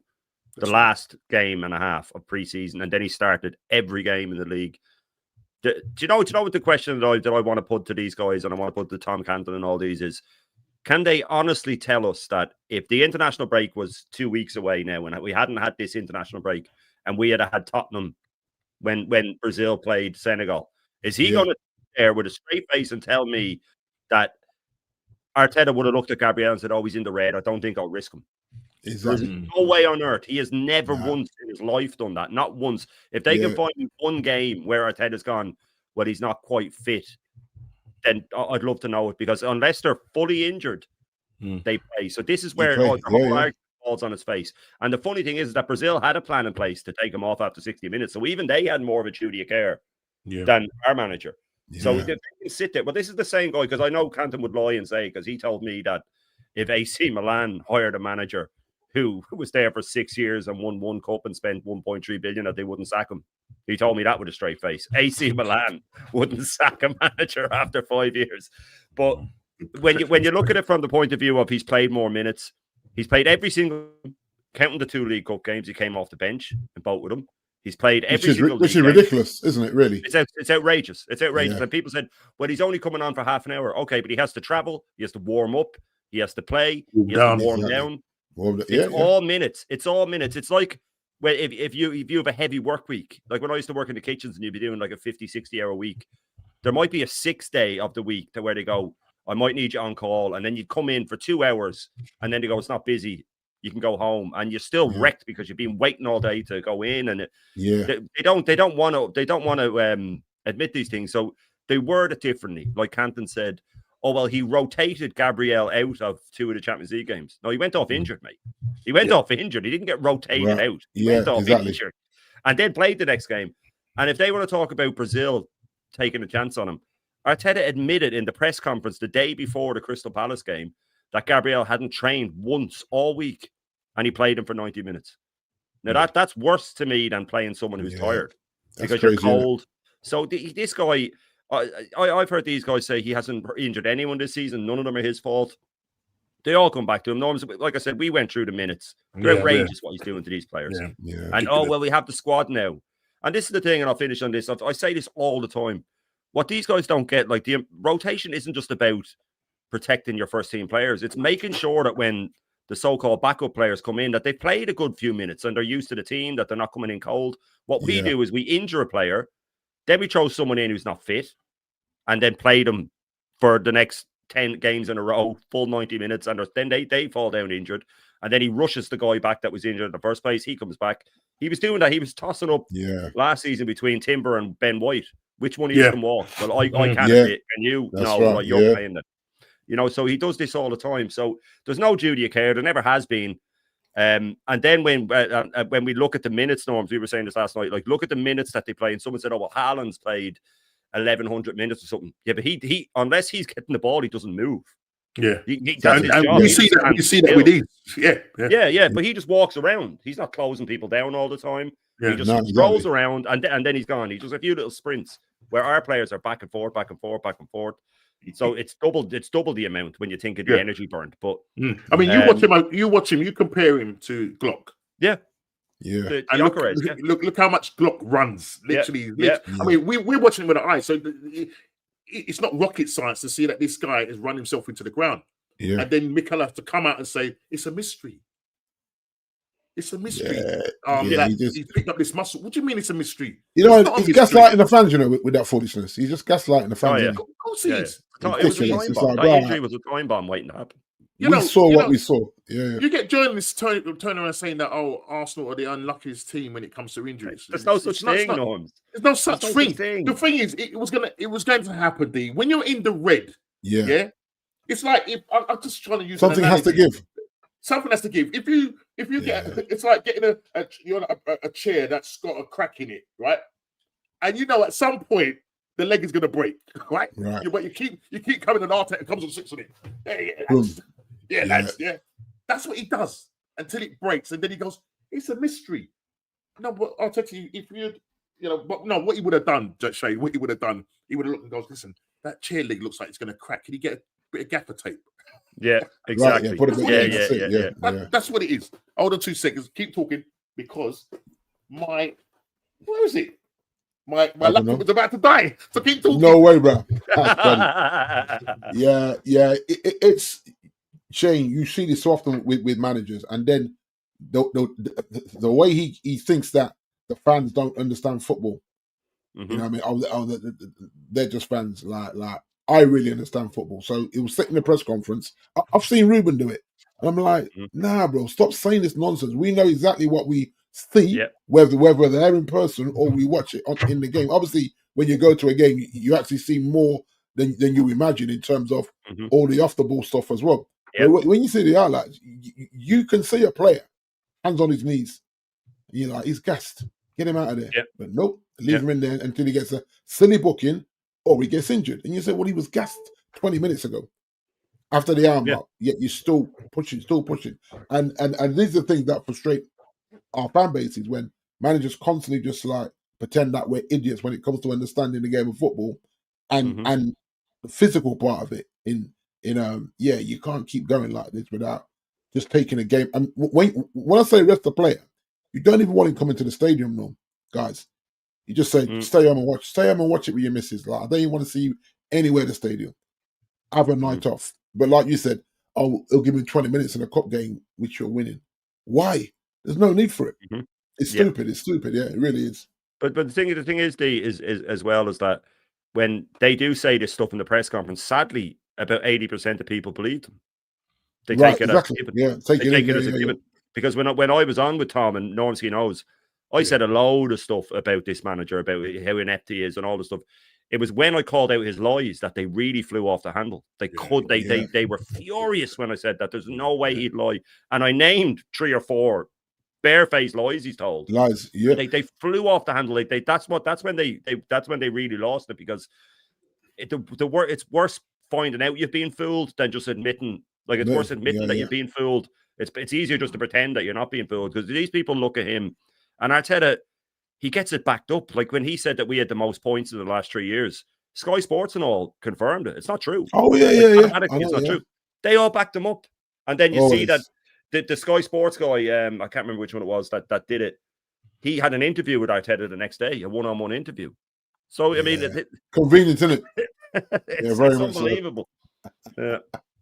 No, Yeah, it's because football now it's very political now. Yeah, and I think that's one of the reasons why a manager will get to the podium and just keep lying. And then because I think I remember saying to Norm, there's a point last season. As soon as it came to Ruben, I just switched the TV off. Like, he's gonna lie to me, man. And I'm too old for that. Like, I'm not gonna sit there and go, oh, okay, yeah, maybe. Nah, bro, you're gonna gaslight us for 5 minutes and walk away, knowing that what we just saw, we saw. You didn't want to make the subs, and then because if you think about it, right, it's the in-game management to say that we're 2-0 up. I said it earlier to Norms, you're 2 or 3-0 up, and you say, I'm just going to remove 3 of the spine, save 1 sub for whatever, and 1 for an injury. But no, you leave them on, and then you sub them in the 87th minute. What's the point of that? You know what I mean? It's stupid. It's like you're 3-0 up and you're making a sub. You're subbing 3 of the spine in the 87th minute. It's going to be maybe 4 or 5 minutes, 6 minutes extra time. And you're like, that's useless. That's ridiculous. See, they're playing to the stat merchants. They're playing to the stat merchants. Igal will tell us that when we say Wanyeri doesn't get enough minutes, he played 37 games last season. Right? But that sounds like a lot. But he came off the bench with 3 minutes left in about 28 of them. Exactly. You know what I mean? So they won't say the minutes. They'll say the games. It's why Arteta will word something like Tom Canton again. I don't mean to keep bringing him up, but it's just he's a representation of everything that's wrong with the club, right? But when he talks about, when I was on with him and I'd say, you know, Arteta's done this and this and this wrong, you go, well, that's not binary. That's context. You can't really say that. But when it came to the injury to Gabriel, it's Brazil's fault. Ancelotti, like straight up, there's no middle ground. This is what's wrong. Right. This is what happened. And I'm looking at him going, come on, man, you know what you're doing. And Arteta does it too. Amarin does it. The newer manager, like we said, unfortunately, it is politics. And unfortunately, the modern day football fan is very easily fooled. Very easy. You throw little stats at them or twisted little, you know, you bend the stats to look like something good. They eat it up. And unfortunately, they are the majority of the fan base. The online fans. How often do you see Ari Seminu going live straight after the game? Oh, yeah. Very rare. That was the Brazil friendly game, and he's gone live. That was him there going lives. So while he's still in the stadium, Norms, he had to get it out there that it happened. Brazil did it. But Norms as well. You have to remember what our Chelsea guy what Eds told us about. You know, like from his time of playing at that high level, where in the contracts, there's a lot of players that the wages are not quite there, but the appearance fee bumps it up. So when we are going, why is he making a sub in the 88th minute just to get them on for the 88th and the 6 minutes to get their bumper appearance? And I didn't realize that went on until Ez was on the show and he's breaking it down for us, saying, it happens a lot. So us as fans are going, just shore it up. Like, why are you putting on a striker? We just need a defender to come on. But that striker's got to get his appearance money up because his wages are not as high as others in terms of that's what makes it. So I mean, I mean, the future in terms of money has ruined the game, unfortunately. You know, I was gonna say, because you got all these things written into your clause and into your contracts and stuff like that, and football pretty much becomes secondary, and it's just very corporate, it's very business like now, and that's why. I mean, listen, you know, I'm not surprised now if Arsenal gonna drop another merch. You know, they will find a way. This is what it is now. Merch drop. You know that one's of them. Yeah. We're the champions of that. Yeah, we're the champions of merch drops. You know what I mean? For every merch drop, you know, we picking up cups left, right, and centre. But that's how the club thinks, and that's it is. And unfortunately, the younger generation. I'm not tiring all of them. There are some ones that are clued up, but the majority of them get sucked in to all of this. The mantra from the manager from the very beginning when he took the club on, you know, start talking about the PR process and certain buzzwords and stuff like that. And unfortunately, it's literally sucked these guys in, and hence why every now and again we got to go in there and drug them out the matrix, because that's what it really is. Literally, At the end of the day. But yeah, it's, as I said, it's no coincidence that we got these players that are literally based on the assessment we made last night on our WhatsApp call. Looking at the amount of minutes our players are playing, it's ridiculous. And then you drop like that. So the first maybe 13 players, you know what I mean? They're just being rotated, not even rotated. you can't say that. And then you then there's a big drop, and then you see like Ethan down there, and you just feel sorry for the guy. He might have had. He's like the forgotten man, He's like the forgotten man, and there's talk about him maybe possibly going out on loan, but I don't even know if we can afford to do it. I think today I was listening to views, and he was sort of saying, like, we brought in 8 players, but let go 13. So how have we really built a full squad? And now we're in a situation where we spent all this money and we're struggling for players because he keeps rotating the same said players. Yeah. So the guys that are coming in now can't settle. We saw that in the Brighton game in the Carabao Cup. Like, we made, I think it's like 10 changes, and Brighton could have been 2-3 up if they had the scoring boots on. I mean, if say Welbeck was on there, we probably would have lost that game. Do you know what I mean? We turned it around eventually, but you can see that these players, they need game time in order for them to come on, because then you feel a bit more confident. I heard Shane say it this morning. If these guys were sort of coming in and being rotated on an often team, then when they are brought in now to cover for whoever, for our key players, then you kind of say, okay, fair play. They've had enough games. Brilliant. Do you know what I'm trying to say? But at the moment, you don't know what you're going to get from these guys, because now he's going to have to forge a new relationship with Saliba. Do you know what I mean? So the back four now is going to be sort of tweaked a little bit, because is it going to be Ankipai? Is it going to be Calafiori playing there? Is he going to bring Miles Lewis-Skelly back in? Probably not. He's probably going to stick with Calafiori out as still the left back, and it'd be a toss up between Mosquera. Probably Mosquera will probably get the nod because he's played slightly more minutes than Ankipai, Pierre Ankipai. So this is what we're dealing with going in there. So, but at the end of the day, Arsenal have the squad. That's according to everybody. So they should really. We're just going to sit back and just watch all this unfold. You know what I mean? Sit back and watch it unfold. And I don't know if you was listening in the background, Shane, before you come on. We kind of went through like the points tally of. So Big D had I think City score for their next 5 games, had City scoring, I think it was 11 points. 11 points, 11 points from 15. So I think so. You had obviously them. You had them winning away to Newcastle, beating Leeds, and you said they were going to drop points at Fulham. Yeah. Which was it a draw? You were saying a draw? Yeah, you think? Draw. Yeah. A draw, right, so that makes that 7, and you said Man City, Sunderland win. Yeah. And did you say a draw at Crystal Palace? Yeah, a draw at Palace. So I think just going to London, them 2 games in London, especially just at the period as well. The period of Christmas and players kind of take their foot off the gas a little bit. 11 points, and then you had Man United. So Man United, you had Arsenal, getting 10 points for the next 10 from 15. 10 from 15, which will then essentially mean that we wouldn't have come fully out of the Christmas period, but up until that, after those 5 games, we're looking at Man City being 3 points behind Arsenal. Now I'm going to ask Shane that same question. I kind of guess what he's going to say. So Shane, of the 5 games that we've just mentioned with Man City, I probably know which one you're probably going to say. Well, not too sure. So, of the 5 games that we just mentioned, how many points does Man City drop in those 5? I think the trickiest one is this Saturday for them. Regardless of Newcastle's form at home, they're dangerous. They've beaten City a good few times over the last few years, actually. The Palace one, normally Palace away is rough, but I think with Europe is starting to hit them now.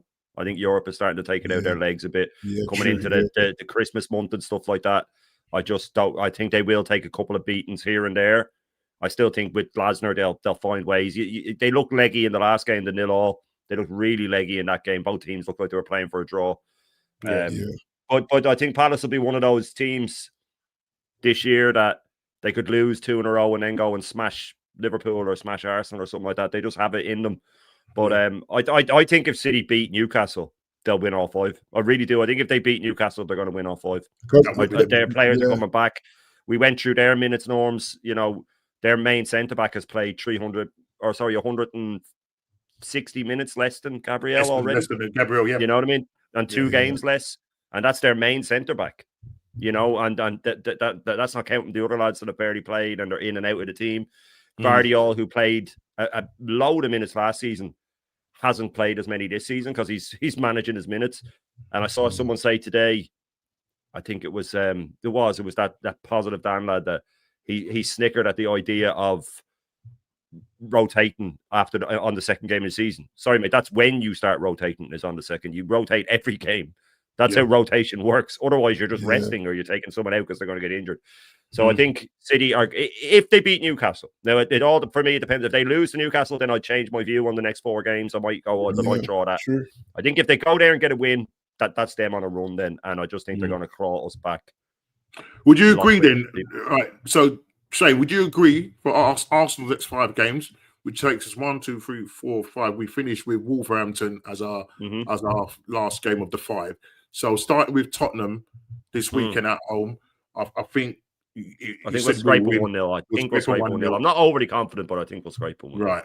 And then obviously sandwich in between that, we've got the Bayern Munich game. So again, depending on what Arteta's thinking is along them, what he's going to do there. Mind you, we don't have a proper fit striker. So it looks like it's going to be probably Moreno, IT Solutions doing his business up front. Chelsea away. I have a stat them beating us. I have a really bad feeling they're going to beat us. Okay. I think that they're too quick. They're too unpredictable. And I just have a really bad feeling they're going to beat us.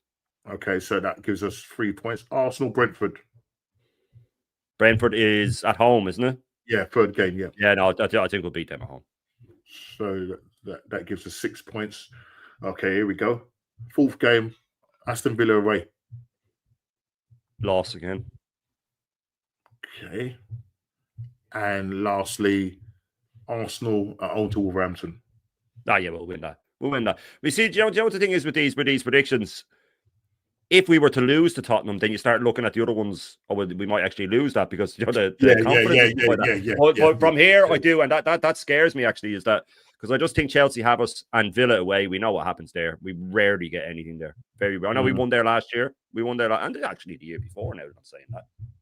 Anyway, but it is Emery. It is Emery. So draw maybe at Villa. But I don't think it's personal, isn't it? Villa. Yeah, no, Emery has us. Villa's home record is the best in the top 5 leagues, by the way. Yeah. In the last 27 games. In the last 27 games, they have a better record than Madrid at home, than us at home. Than I think they've in 27 games at home, they've lost 123 or something like that. Yeah. You know what I mean? So we based on just your prediction now, we would end up on 34 points. Yeah. And City, who are on 22 points, you said a draw and the rest win. So 30. Well, no, I said all wins if they beat Newcastle. All wins, okay, if they beat Newcastle. But so they'd be 3 points ahead of us then at the end of 5 games. If that's the case. There's your 3 point swing, and then it will stay like that. and then I think everyone plays then on the 21st of December, which is the 6th game. I can't remember what game that is, but yeah, I think everyone plays that day because I'm not sure they're playing Boxing Day now this year. Is that correct? No, I think it's been switched. Yeah, yeah. So there's no Boxing game. So I think before Christmas, the last game is going to be the 21st of December. And we have Palace in the Cup thrown in there as well in the League Cup. Oh yeah. So it might be over those. So 21st and 22nd of December then.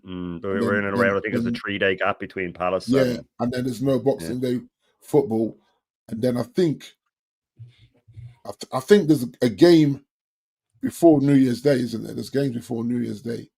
28th. 28th or 29th. So it's weird they've done it because I think we've been so used to the Boxing Day football, and then they've just taken it out just to get a little bit of a wow. Is it a break? not really, but you know what I mean. Just a bit of space between that. So on Shane's prediction, there's going to be a 3-point swing to Man City going into Christmas. Yeah. And based on your prediction, D, we will stay 3 points. We'll stay 3 points clear. 3 points clear. Yeah. Well, and just to add as well, though, I do think that if City do get ahead of us, we ain't catching them. I think it's over if they get ahead of us. Yeah. Seriously, D, I think it is. I can't see us catching them now. They have a better squad and a better manager. I don't see why people are so stunned when I say that. Yeah. Can't see, bro. Can't see, bro. And they have Haaland. Yeah.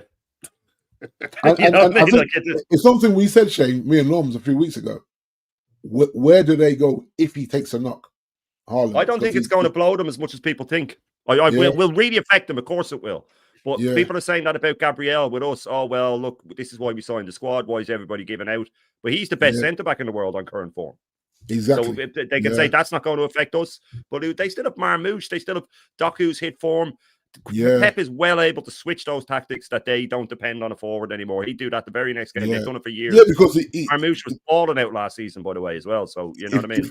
If you think when he had Aguero, he'd bench him regular and play a false nine, and you'd be like, they won a league. They won a league without a striker. Yeah, exactly. Yeah. So Pep, if anyone has had to do it, Pep does, which is really unfortunate. But and then as well, it is like we said, Haaland does hardly any running, and that injury last season was very rare for him. Very rare. They rested him properly. They bought Marmouche, let him play. He was out for what? Was it about 2 months, 3 months? Yeah, it was. He ended up being the second highest goal scorer. Yeah, which was crazy. Yeah. And Marmouche was up there as well. That's right. Yeah, I forget about Marmouche. Yeah. So they've got the cover. And they will sign a striker in January if they need to as well. I was thinking they will anyway. I think they might get a young, 20-year-old. Don't forget as well, Shane, this whole Ivan Toney talk. You know what I mean? Does someone snap him up? I mean, because now with the Tesco injury, I'm tempted Manu as well. Yeah, but Manu not going to pay them kind of wages. He ain't going to take these can go hard. That segues us nicely into this. Yeah. Because he's going to City or Liverpool, man. Yeah, there's talk about. I think Man United apparently. There were talks. They were in talks with his agent, but I think they're going to probably take a rain check on him. He turned us down, no. Yeah, I know. I mean, in the summer, didn't he? He turned us down in the summer and signed that contract at Bournemouth. I mean, listen, we asked the same question. Would we take him? I said I'd take him. Does he improve our squad? Not necessarily, but he's just another body, I suppose. You know what I mean? But I think the thing is he's an Arsenal supporter. He has talked about wanting to play for Arsenal, but I can see Liverpool look like they're the front runners for him. Now I don't know if it's because now we're hearing now, Shane. I don't know if you're hearing the news and transfer. I was looking at the transfer thing on NX, and they're saying that the noise is sort of come up now with Rodrigo. Arsenal looking at him again now. I can't see us spending any money, that kind of money, in January because of the PSR. But at the same time, I know for Shane, he wouldn't want to give that kind of money to Arteta. He needs to work it out with the current squad that he has got. Yeah.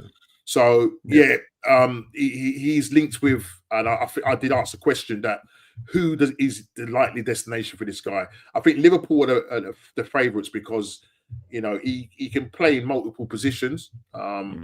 With Salah, you don't know what's going to happen with Salah next season. He's very much a kind of like a Liverpool kind of player. City have been linked with him. Tottenham as well have been linked with him. But I think what's that, mate? No, I'm saying, but if you look at Liverpool though, don't forget Liverpool still fancy Mark Gay. Now, there's still noise around him. Yeah, he's being linked with us because United can't get on the same page with Harry Maguire about this contract. So for me, if Harry wants way too much money, then I'm just telling him to walk in the summer for free, and we go get Mark Gahey because that is a great steal. What's he currently on at the moment? Is it 190? He's a 190, massive wage. yeah, Only 190, 190 for Harry Maguire, is it? yeah, 190, yeah. And he got that from Ollie. He got that extension from Ollie to 190. So he I think he jumped like 40k a week from 150 to 190, and then he got the captain's armband, as you guys remember, which never worked out too well for him. But I mean, with Semyon, Norm, like people are saying, like we should get him and play him at the left-sided wing back, and then him and Konya will figure that out. You know what I mean? The overlapping and all that. Yeah, I did hear that. But we need a 6 Norm. We need 2 midfielders, in my opinion. Like we don't need another gun man. We need like Bruno and Casemiro is not sustainable moving forward.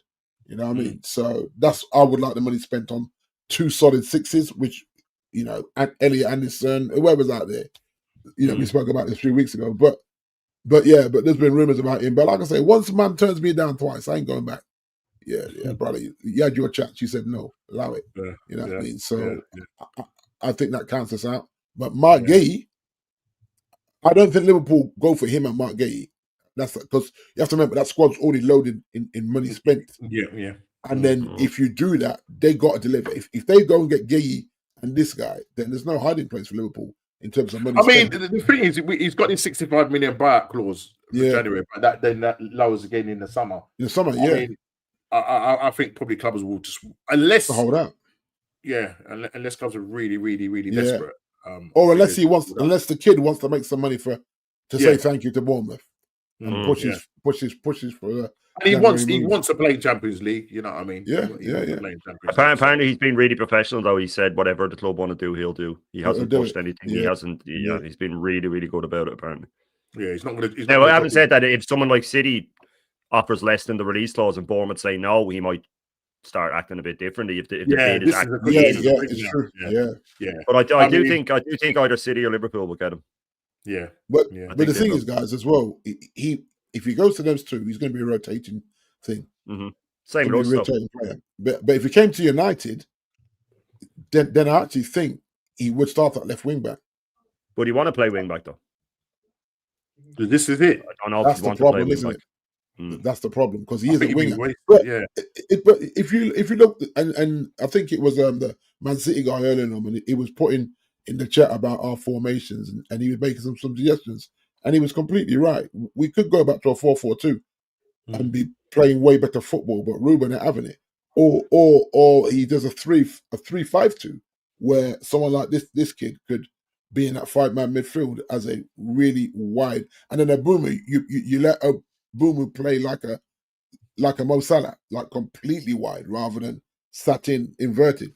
So like I wouldn't say no. You know what I mean? If you went that kid, Elliot Anderson, and you know what I mean, I wouldn't say no. I'm greedy no. I'm taking that in where we are right now, and that would force him to change what he's doing a little bit, force him to switch it up a little bit. Because really and truly, we are playing with a back 5. He won't admit that. He still says it's a back 3, but when he makes his subs, they're all defensive. So it's a back 5, you know what I mean? So he's not mugging me off. I understand football. So no matter what he says in a press conference, I said, brother, I just mute him now. Finish with that. You know what I mean? Because I know you're lying. And he's getting away with lying. And this is why I think as well that him and Jason Walcott must have some very interesting conversations because he never comes out. Whenever there's a link about Xerxes or Mainu, he don't comment on it. The moment there's a link about Bruno, he's got something to say in the press conference about that. It's very important for where we are as a club at the moment. But when it comes to Xerxes and Maino, that's the way of isolating them, isn't it? Yeah. This is what these modern managers do, man. They're not of the managers of where they can put an arm around him. They're not managers, of that kind of level. Do you know what I'm saying?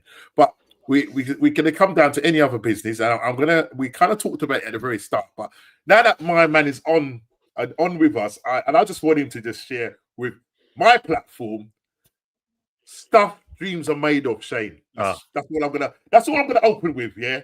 And bro, what a night for Northern Ireland. What a night for Mr. Troy Parrott, ex-Tottenham player, now gone to what's the club he plays for now? As Alkmaar, AZ Alkmaar. Bro, talk us through it, man. Talk us through your watch along. as I said, I came home doing my stint of helping the homeless and stuff like that, and I quickly just flicking through, just thinking, let's just see Northern Ireland done, and I sort of, you know, sometimes you think, am I seeing that right? Because I know you had doubts about them going to Hungary and doing it if they could do it. I mean, look, Yeah. It was great what you did against Portugal, albeit, you know, Ronaldo got sent off, petulant geezer. But you've done that. The dream, is it going to happen, Shane? Is it going to happen? Do you believe? Do I believe? Well, look, we have to go back first to the Armenia result. We have to go back to, you know, this manager. Everybody wanted him out. Everybody wanted him out. He never should have got the job, all that stuff. I was the same. I said, get a new manager in for the Portugal-Hungary game. You never know. He might get a bounce off it. And, you know, I never thought for a second. It wasn't so much that we beat Portugal. It was the way we beat them. We outclassed them. We beat them to every ball. And we went back to what Ireland are good at. We don't have many good players. All our players play in the championship or they play like that for AZ Alkmaar. The funny thing is, if Evan Ferguson had been fit, Parrott probably wouldn't have played those 2 games. So it's one of those weird twists of fate, you know, that he got all 5 goals. Like this guy's written himself down, and like Curtis was saying, Troy Parrott will never pay for a drink again in Ireland. Like he's done for life now. Exactly. But, the Portugal game was the way we did them. We put them under pressure, as Jack Charlton used to say. We ran the channels. We took our chances. We got in their face. We beat them to every ball. Like I did a stream with Northside after, and he's like, we're just much better than us on the day, much better. And I said, North, which one of these players would get in your team? Like none of them would. None of them would get in your team. You know, that's how they just. And I did hear it before, and I think it was Eamon Dunphy said it, that when Irish players pull the jersey on, they turn into giants. Where England players, they shrink when they put it on. You know, it's too heavy for them. You know what I mean? So I can agree with you that, yeah. But I'm telling you, you know, when it comes to major tournaments, you know, so yeah, definitely. It was just one of those things, Norms. The match was. There was a feeling beforehand, and it's again everything. It was lightning in the bottle, as View said, because he wasn't even going to do it. He was really sick. He's like, I don't think I'll do the stream.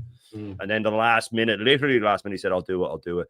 And the Hungary goal looked so far offside. You thought, we're going to get ripped off. And we scored the penalty. We went right back, got it in their face, and then we were sort of 50-50, and then they scored right before half time. And Szoboszlai gave it all of this to the bench, and all of this to the bench, the Irish bench, and stuff like that. And then I said to Views at halftime, I said, if we do what Arsenal did in '89, I said, wait till hold them off for half an hour. Don't let them go 3-1 up. Score with 10 or 15 minutes left, and then suddenly they don't know whether to stick or twist. Did they defend? Did they attack? And literally what we did, and what it finished well over Parrott's shoulder, he took it down, flicked it over the keeper, and I thought, oh, here we go. And then in injury time, 5 minutes, it should have been a lot more. They were wasting a lot of time. Yeah. They went down then for a minute and a half in injury time, all that stuff. And the ball, when it came into Kelleher, it was literally the last kick. And it was one of those where we've all celebrated like that, where you kind of lose your mind a little bit. You black out almost. You know what I mean? It's just you don't know what's happening, and it's pure relation. But for him to get the hat trick, it was one of those things that, you know, if you saw it in a movie, Roy the Rovers, isn't it? Roy the Rovers. It was Roy the Rovers, and the calmness of it. And you know what's really funny about it is that the last time I celebrated like that for Ireland was in 2002. Robbie Keane scored an injury time goal against Germany in the World Cup. If you put them side by side, and some people have, they're almost a carbon copy of each other. The ball's going the same way, lobbed forward, flicked on. Quinn flicked it on last time, and he came in. If you put the two of them side by side, and they even peel off the same way, celebrating. Like it was mad. It was just one of those things, and I don't do watch-alongs, and I'm so glad I did. I'm so glad I have it captured. You know what I mean? Because I said it to my mum today, and she was like, "Oh, that's one of the best things I've ever seen. I'm so happy for you and all." You know, and it was just a magic moment. Now, look, we have to play either Wales, Czech Republic, or Poland, and that's only a semi-final, and you're away, and then you have to play a final to still get in. I don't like that the higher place teams have gotten in, even if they didn't finish second. I think I heard about that. That's a bit harsh, but it's a little bit fishy, isn't it? Yeah, it's a bit harsh. But look, as I said to Norms, and I'll finish on this. Even if we don't get through now, what we've done is we've given ourselves, for the next qualification, we'll be probably in one pot higher, so that it gets a little bit easier. Because when you're down in like pot 4 and pot 5, you can be stuck there for decades. Look at Wales; they were always stuck in pot 4 or 5. It took them so long You have to have one outrageous tournament, and then you jump up a bit, and then the next groups are easier and easier. And it's just giving me a bit of hope, a bit of Irish hope, man. I'm very rarely superstitious, but I do have my moments. Like I'm only ever wearing that Ireland jersey there behind me now when we play. I'm wearing a bit of green tonight. There you go, come on. But I do before I do, I will show you. This came the other day, one of my favourite jerseys. The Cameroon World Cup 90, man. Oh, no, you got it. Roger Miller. Roger Miller. The Roger Miller, man. What a kid. Oh, man. That's always been one of my favorites. Do you remember that, Roger? Do you remember the Roger Miller? Yeah. That celebration, the way he used to run. Oh, man. Yeah, that's it. Yeah. 38 years old, ripping up the World Cup. Yeah. You know what I mean? It's unbelievable what he did, Dave. You know what I mean? But I mean, the teams that you've got in the obviously in the playoffs. I remember you mentioning Wales, Poland, and Czech Republic. Poland, Czech, and Czechoslovakia. Was it Czech Republic? Yeah, Czech Republic. Okay. Now, I mean, surely you must fancy yourself against any one of those. Czech Republic, I think, would be the one I'd want the most. They're not like they used to be. It's not the Karol Poborski Czech Republic. It's not them. Slovakia, you see, it's away as well. So you do have to remember March. Slovakia, Czech Republic, cold will be fine with us. Wales, I want to avoid the most, funny enough. They've been on fire under Bellamy. They've been on fire under that guy. So I think I want to avoid them the most. Either the other to Poland. I think Czech Republic would be the ideal one for me. Then there's a toss-up between Poland and Wales. What does your gut? What does your gut say? What does your gut say in terms of whoever you get? I mean, with the momentum that you've got, because you play two legs, that you play obviously one away and then back at home. Is it two legs? Is it? No, it's just a semi-final away. That's it. Just one off away. Yeah. Oh no. Yeah, and we're away. Wow. Yeah, and then it's a final against the other. It's a semi-final. So, I think we're going to do it.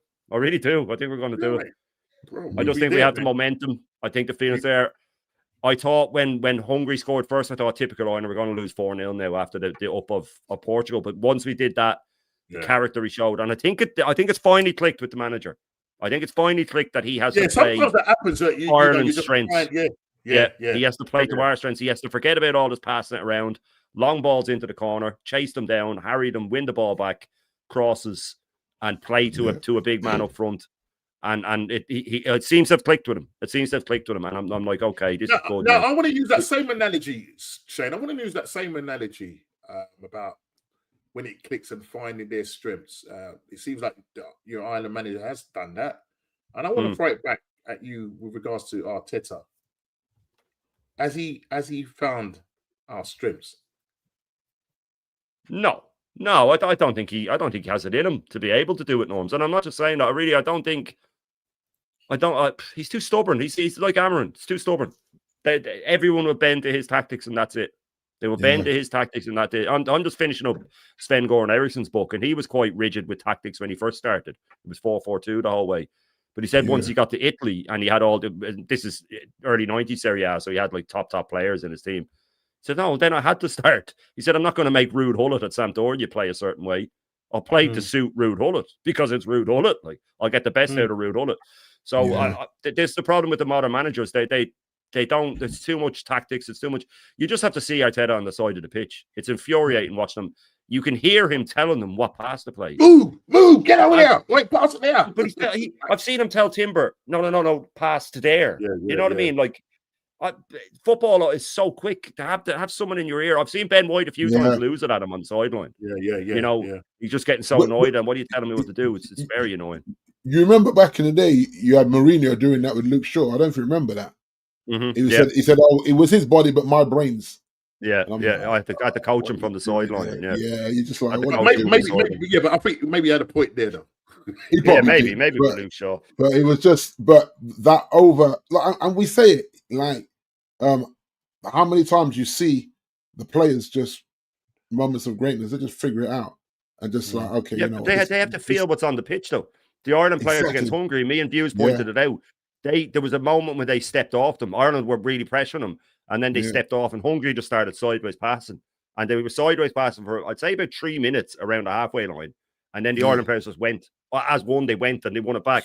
So I always refer to Rio Ferdinand. He was doing an interview, and he said about his time at United, he said the Ferguson would give them a few bits and pieces of tactics. But once they're out on the pitch, Yeah. He'd bark a You few orders figure at it them out, here and don't you? there. Right. Yeah, Yeah. yeah. Ferdinand said that him or Keane or Giggs would, if Ferdinand felt that the other team was getting a bit of a momentum, he'd roar at Yeah. Keane and say, sit in for a while. And the team would Right. sit in because he's feeling it on the pitch. And Yeah. then he said the other way it worked, if Giggs or Beckham or Dwight York or something felt these guys are on the ropes, they'd tell everyone to come forward. And Ferguson wouldn't stop them because they're the ones on the Yeah. pitch. They Exactly. can feel it. Like they can feel when you have someone on the ropes. Or so these modern day managers. So it's no coincidence that it's the motivators and stuff like that that still get over the line more often than not. It's not these tacticians, it's the motivators that get over the line more often than not. There's people that talk about halftime speeches and stuff like that, and they'll say, I've heard a few of them from Ferguson, players saying it, even Wenger. We knew we were going to win. But the way he talked to us, we knew we were going to win. We weren't losing that second half. You hear that quite often with players and stuff like that. So, yeah, look, I've been reading, I always read a lot of autobiographies and stuff. I've been reading a lot of managers, one Kevin Keegan and things like that. And it seems to me that the success always comes when they just leave them alone. Let them play a bit. Just the players, Trust the players. But with Arteta, he's the worst I've ever seen. He's the worst I've ever. He is literally hooked the touchline. We heard him barking that. Yeah, telling them what massive. Remember, Michael came out and said it. No, I was gonna, you took the words out of my mouth, and obviously the top fans took offense to that. Oh, you know backlash! what I mean? Yeah, backlash. The backlash is crazy, but this is what we're on. You know what I mean? I thought we maybe had something in that 22-23 season, and then you go the following season, and then when he decides that he's taking control. Yeah, Havertz was playing well up front. I can't have that, man. Let's drop him in midfield, and then we go and lose the Aston Villa game, and then that just threw our title hopes. Well, we lost the title based on that. Yeah. So it is what it is. And listen, Shane, I'm so happy for you, and you and Views. I mean, I think you're probably near are you hitting the 9,000 views yet? I think we got to 8,500 or something like that. It was madness. He had he had 8.5K views on that. Oh wow! Yeah, never had anything like it. Well, there was 100 people in during the match. It grew to about 100. Yeah. A lot of Irish people, but there was a load of English, Scottish people that's all egging us on. Yeah. And then Northside raided just as it went in, but then they stuck around. Cool. Sort of at the end of the stream, I have to go watch it. I don't normally watch back my streams, but I can't remember half of it. I don't drink. I just can't remember. I was so ecstatic. I was talking to Norms on the phone. My voice is hoarse. Like, apparently my little one was downstairs rolling her eyes going, oh, it's not that important. The floor was shaking. I just hope one day we can do the same for Arsenal, Oh, come on, Norms. Come on. It's what it's all about, though, isn't it? It's what it's all about. You don't get them often. You don't get them often. Those lose your mind celebrations. I know there's times where you've had those times, the 89. Even like you talked about the Bournemouth game with you know what I mean? He didn't really come to nothing at the end of the day. But I'm just hoping that I thought it was going at the time, you see. I thought it was going at the time. I thought that was the game. We're going to win the league now. That's the one when I thought it, and I lost. Because you're thinking there's no way. You know what I mean? It's I think it was 3-3. Was it 3-3? And then he done that. No, 2-2. They were 2-0 up, and we didn't get one back until the 75th minute, and then it was the 80th minute, and then and then suddenly we let it go, and then I think it was the 97th minute, and he hit it with his left foot, and it was just. I did celebrate the exact same way for that, because in my head I thought we're winning the league now. We're winning the league. I thought that was it. Unbelievable. But listen, big up to Ireland, and let's hope that they can do something. Draw tomorrow. The draw's tomorrow. The draw. Yeah, I'll be looking out for that. I'll be definitely looking out for the draw tomorrow. And just lastly, we just want to finish with this. Because we've had you guys on for a long time. Big up to everybody in the chat. The world class. Big up to Mr. Suge. Sean, league title this season, or Ireland win the World Cup next year? Question for you there. Ireland has to be Ireland for the World Cup, just because it's. I mean, it has to be. It has to be Ireland for the World Cup. It has to be. I mean, the odds of that happening. The odds of that happening are just too slim. And I know for a fact that will never happen in my lifetime. We will probably win a league again in my lifetime. So I'd have to make the World Cup because it's so bizarre.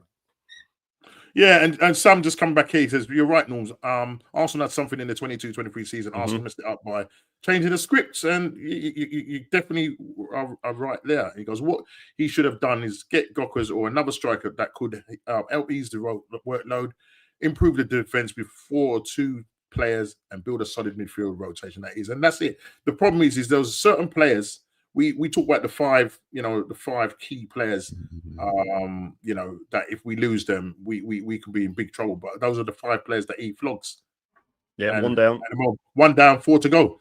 Mm. You know what I mean? Not well. We are, yeah. 1 down, 4 to go. So we'll see what happens. And lastly, just quickly, the most one-sided fight I've seen: Ben v. Eubanks. I don't know if you watched the highlights. I watched the fight. And, I watched it from round 3, I think, when I eventually got my. I mean, it might as well be 50 cents to go in the ring with him. Like, you know what I mean? I've watched all the Eubank fights, like, the back in the day. I mean, those were proper fights. And I just think, in general, boxing, because I love boxing, but I just think he's become so diluted. You've got with AJ terrible. Fighting. And he didn't need a fight, no. He didn't need that fight. But apparently, it was contracted as a 2-piece fight. So yeah. Well, listen, I don't want to see another trilogy. Just no, finish with that. Yeah, that's done. It now. Eubank. The fact is that he had to. Ben got up to 147 or whatever, so he could just stuff his face and whatnot. Whereas Eubanks had to get down to whatever it was, 160.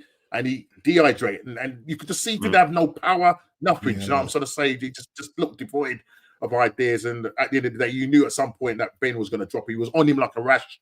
Yeah, he didn't have nothing, give nothing back. But look, I think Ben Eubanks got something like 17 million out of it as his person, and Ben got 11. So that's it. Keep it sweet. We move on. We go, and then now you've got the whole thing with Joshua and Jake Paul or whatever it is. I mean, what foolishness, man. I'm sitting down. Boxing should be ashamed. Boxing should be ashamed. It should be ashamed of what they're doing, man. I can't take it serious anymore. Do you know the people that watch it, the people that watch those fights should be ashamed as well. The people that get into Jake Paul fights and all should be ashamed themselves. Yeah. How on earth are you saying, right? You know what I mean? Because really and truly, I was talking to my mate today. He said if that fight goes past 2 rounds, right, Joshua should have saved him. It's fixed. There you go, Shane. You took the words out of my mouth. It's fixed. Yeah. Well, it's like what we said with the Tyson fight. You saw Mike literally pulling punches, and you're like, bro, just swing on him. But he wouldn't have got his money if he knocked him out. If Tyson he was biting his glove. Steve Boy kept biting his glove to keep the that's anger right. in. Stop himself. Yeah.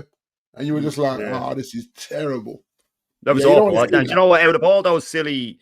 I didn't watch the McGregor Mayweather fight. I didn't watch any of them. I refused it. Yeah. That's the only one I did. And I nearly wanted to cry. It was just so sad to watch it. Yeah, it was really tragic, it was so pointless. And when you look back to the 80s and the 90s, we just had a feast of top fights. We had the Eubank against Collins, Nassim Hamed. I just watch him out. Pay-per-view him every time. There was so many Eubank Ben. The build up to those fights. I mean, like the Muhammad Ali, the Fraser fights, and that. And my mum, God bless her soul, she was a massive boxing fan, and she used to be like, she's from the West Indies. So you got it right. So when they're fighting, they're rolling with it. They're going, they're moving with it. Lick him hard, man. But Muhammad Ali, apart from being one of the greatest boxers of all time, he was so important to history. Full stop. Everything he did for history, everything he did was just literally. That guy was just unbelievable, man. He should be sainted, knighted, whatever they need to do. For that guy. You know what I mean? The things that he had to go through, and obviously, when he didn't, obviously the army drafted into the army and all of that stories. His interviews with on TV with Clough. Clough as well, man, was amazing. When he called out Clough, I'm coming for you, Clough. I'm coming for you, Clough. You think you're a talker? I'm coming for you. It's amazing, man. No, mate, philosophy. They're philosophers, man. These guys just like, you can sit there. Oh, he was deeply intelligent, man. You could see he was deeply intelligent. Yeah, it was well-read, wasn't he? He was a well-read guy. He understood politics. He understood the way the world was working, whether it was for him or against him. Definitely. Yeah, the whole thing. But you look at all the Conor McGregor's. There's none of them without him. There's none of them without him. The whole talker thing and all that wasn't done like that before. But he's like Alex Higgins, the snooker. He brought it to a stratosphere it had never been on before. That's right. You know what I mean? Yeah. I watched that documentary about Alex Higgins and in terms of his, winning that world title. Do you know what I mean? And then obviously the whole downfall of that. But mate, what a character he was. Do you know what I mean? And then, Well, it was shown in black and white before he came along. Nobody watched it. Nobody cared. Yeah, nobody. You know what I mean? He brought it to the common man. He brought it to the common man. It was a rich person's sport before that. Yeah. You know what I mean? But listen, it is what it is. That's how we ended the international week. We're now back. The weekend, very big pivotal games going to happen. As I say, Newcastle, the first test in terms of how they go to City, go to Newcastle and see what happens there, and then obviously the massive North London derby. Where there's Tottenham have got injuries as well, but we have to win that game. A draw is not going to be good enough. Absolutely not going to be good enough. Sue said, I saw some general knowledge quiz video and some guy thought Cassius Clay was a cookie bread. That's funny. But my mate, when we were young, he tried to be really smart and say that we were talking about boxing. We were only about 14 or 15, and he said that the best fight he ever saw was Cassius Clay against Muhammad Ali. There you go. He was trying to sound really deep. He was trying to sound really deep. No, he changed his name. Come on. Come on now. You know what I mean? But this is really super fun stuff. Yeah, no, absolutely. Absolutely. But big up to the world class chat. Thank you. If you haven't smashed the like on the subscribe button, subscribe, and I don't know how many subs I'm away from 1K. I know, Shane, I think you've hit 1.9, haven't you? Yeah, it shot up. It shot up since that watch along, actually. Oh, that is absolutely fantastic. You got to hit 2K. Hit 2K before the season is done. And I'll tell you what, if Arsenal win the league, man, the only way is up. The only way is up by Yazoo. The only way is up. Well, you know what I mean, but it is what it is. But look, big up to everybody. Smash the like button. Thank you so much to the world class chat. Thank you, Big D. Thank you to Shane for coming in. I really appreciate it. And man, we move. The weekend is not too far away, and I'm sure tomorrow, Shane, you've got your breakfast show on tomorrow, so I will be tuning into that. And then at midday, you will be doing the draw for the World Cup. Yeah. 133 now away from 1K. And listen, it goes up and down. To be honest, it's when I come amongst people like you guys, whether it goes up and down, who cares? It's a great chat, great football chat. We're not here, pulling each other down or Jerry Springer props and all of that business. No.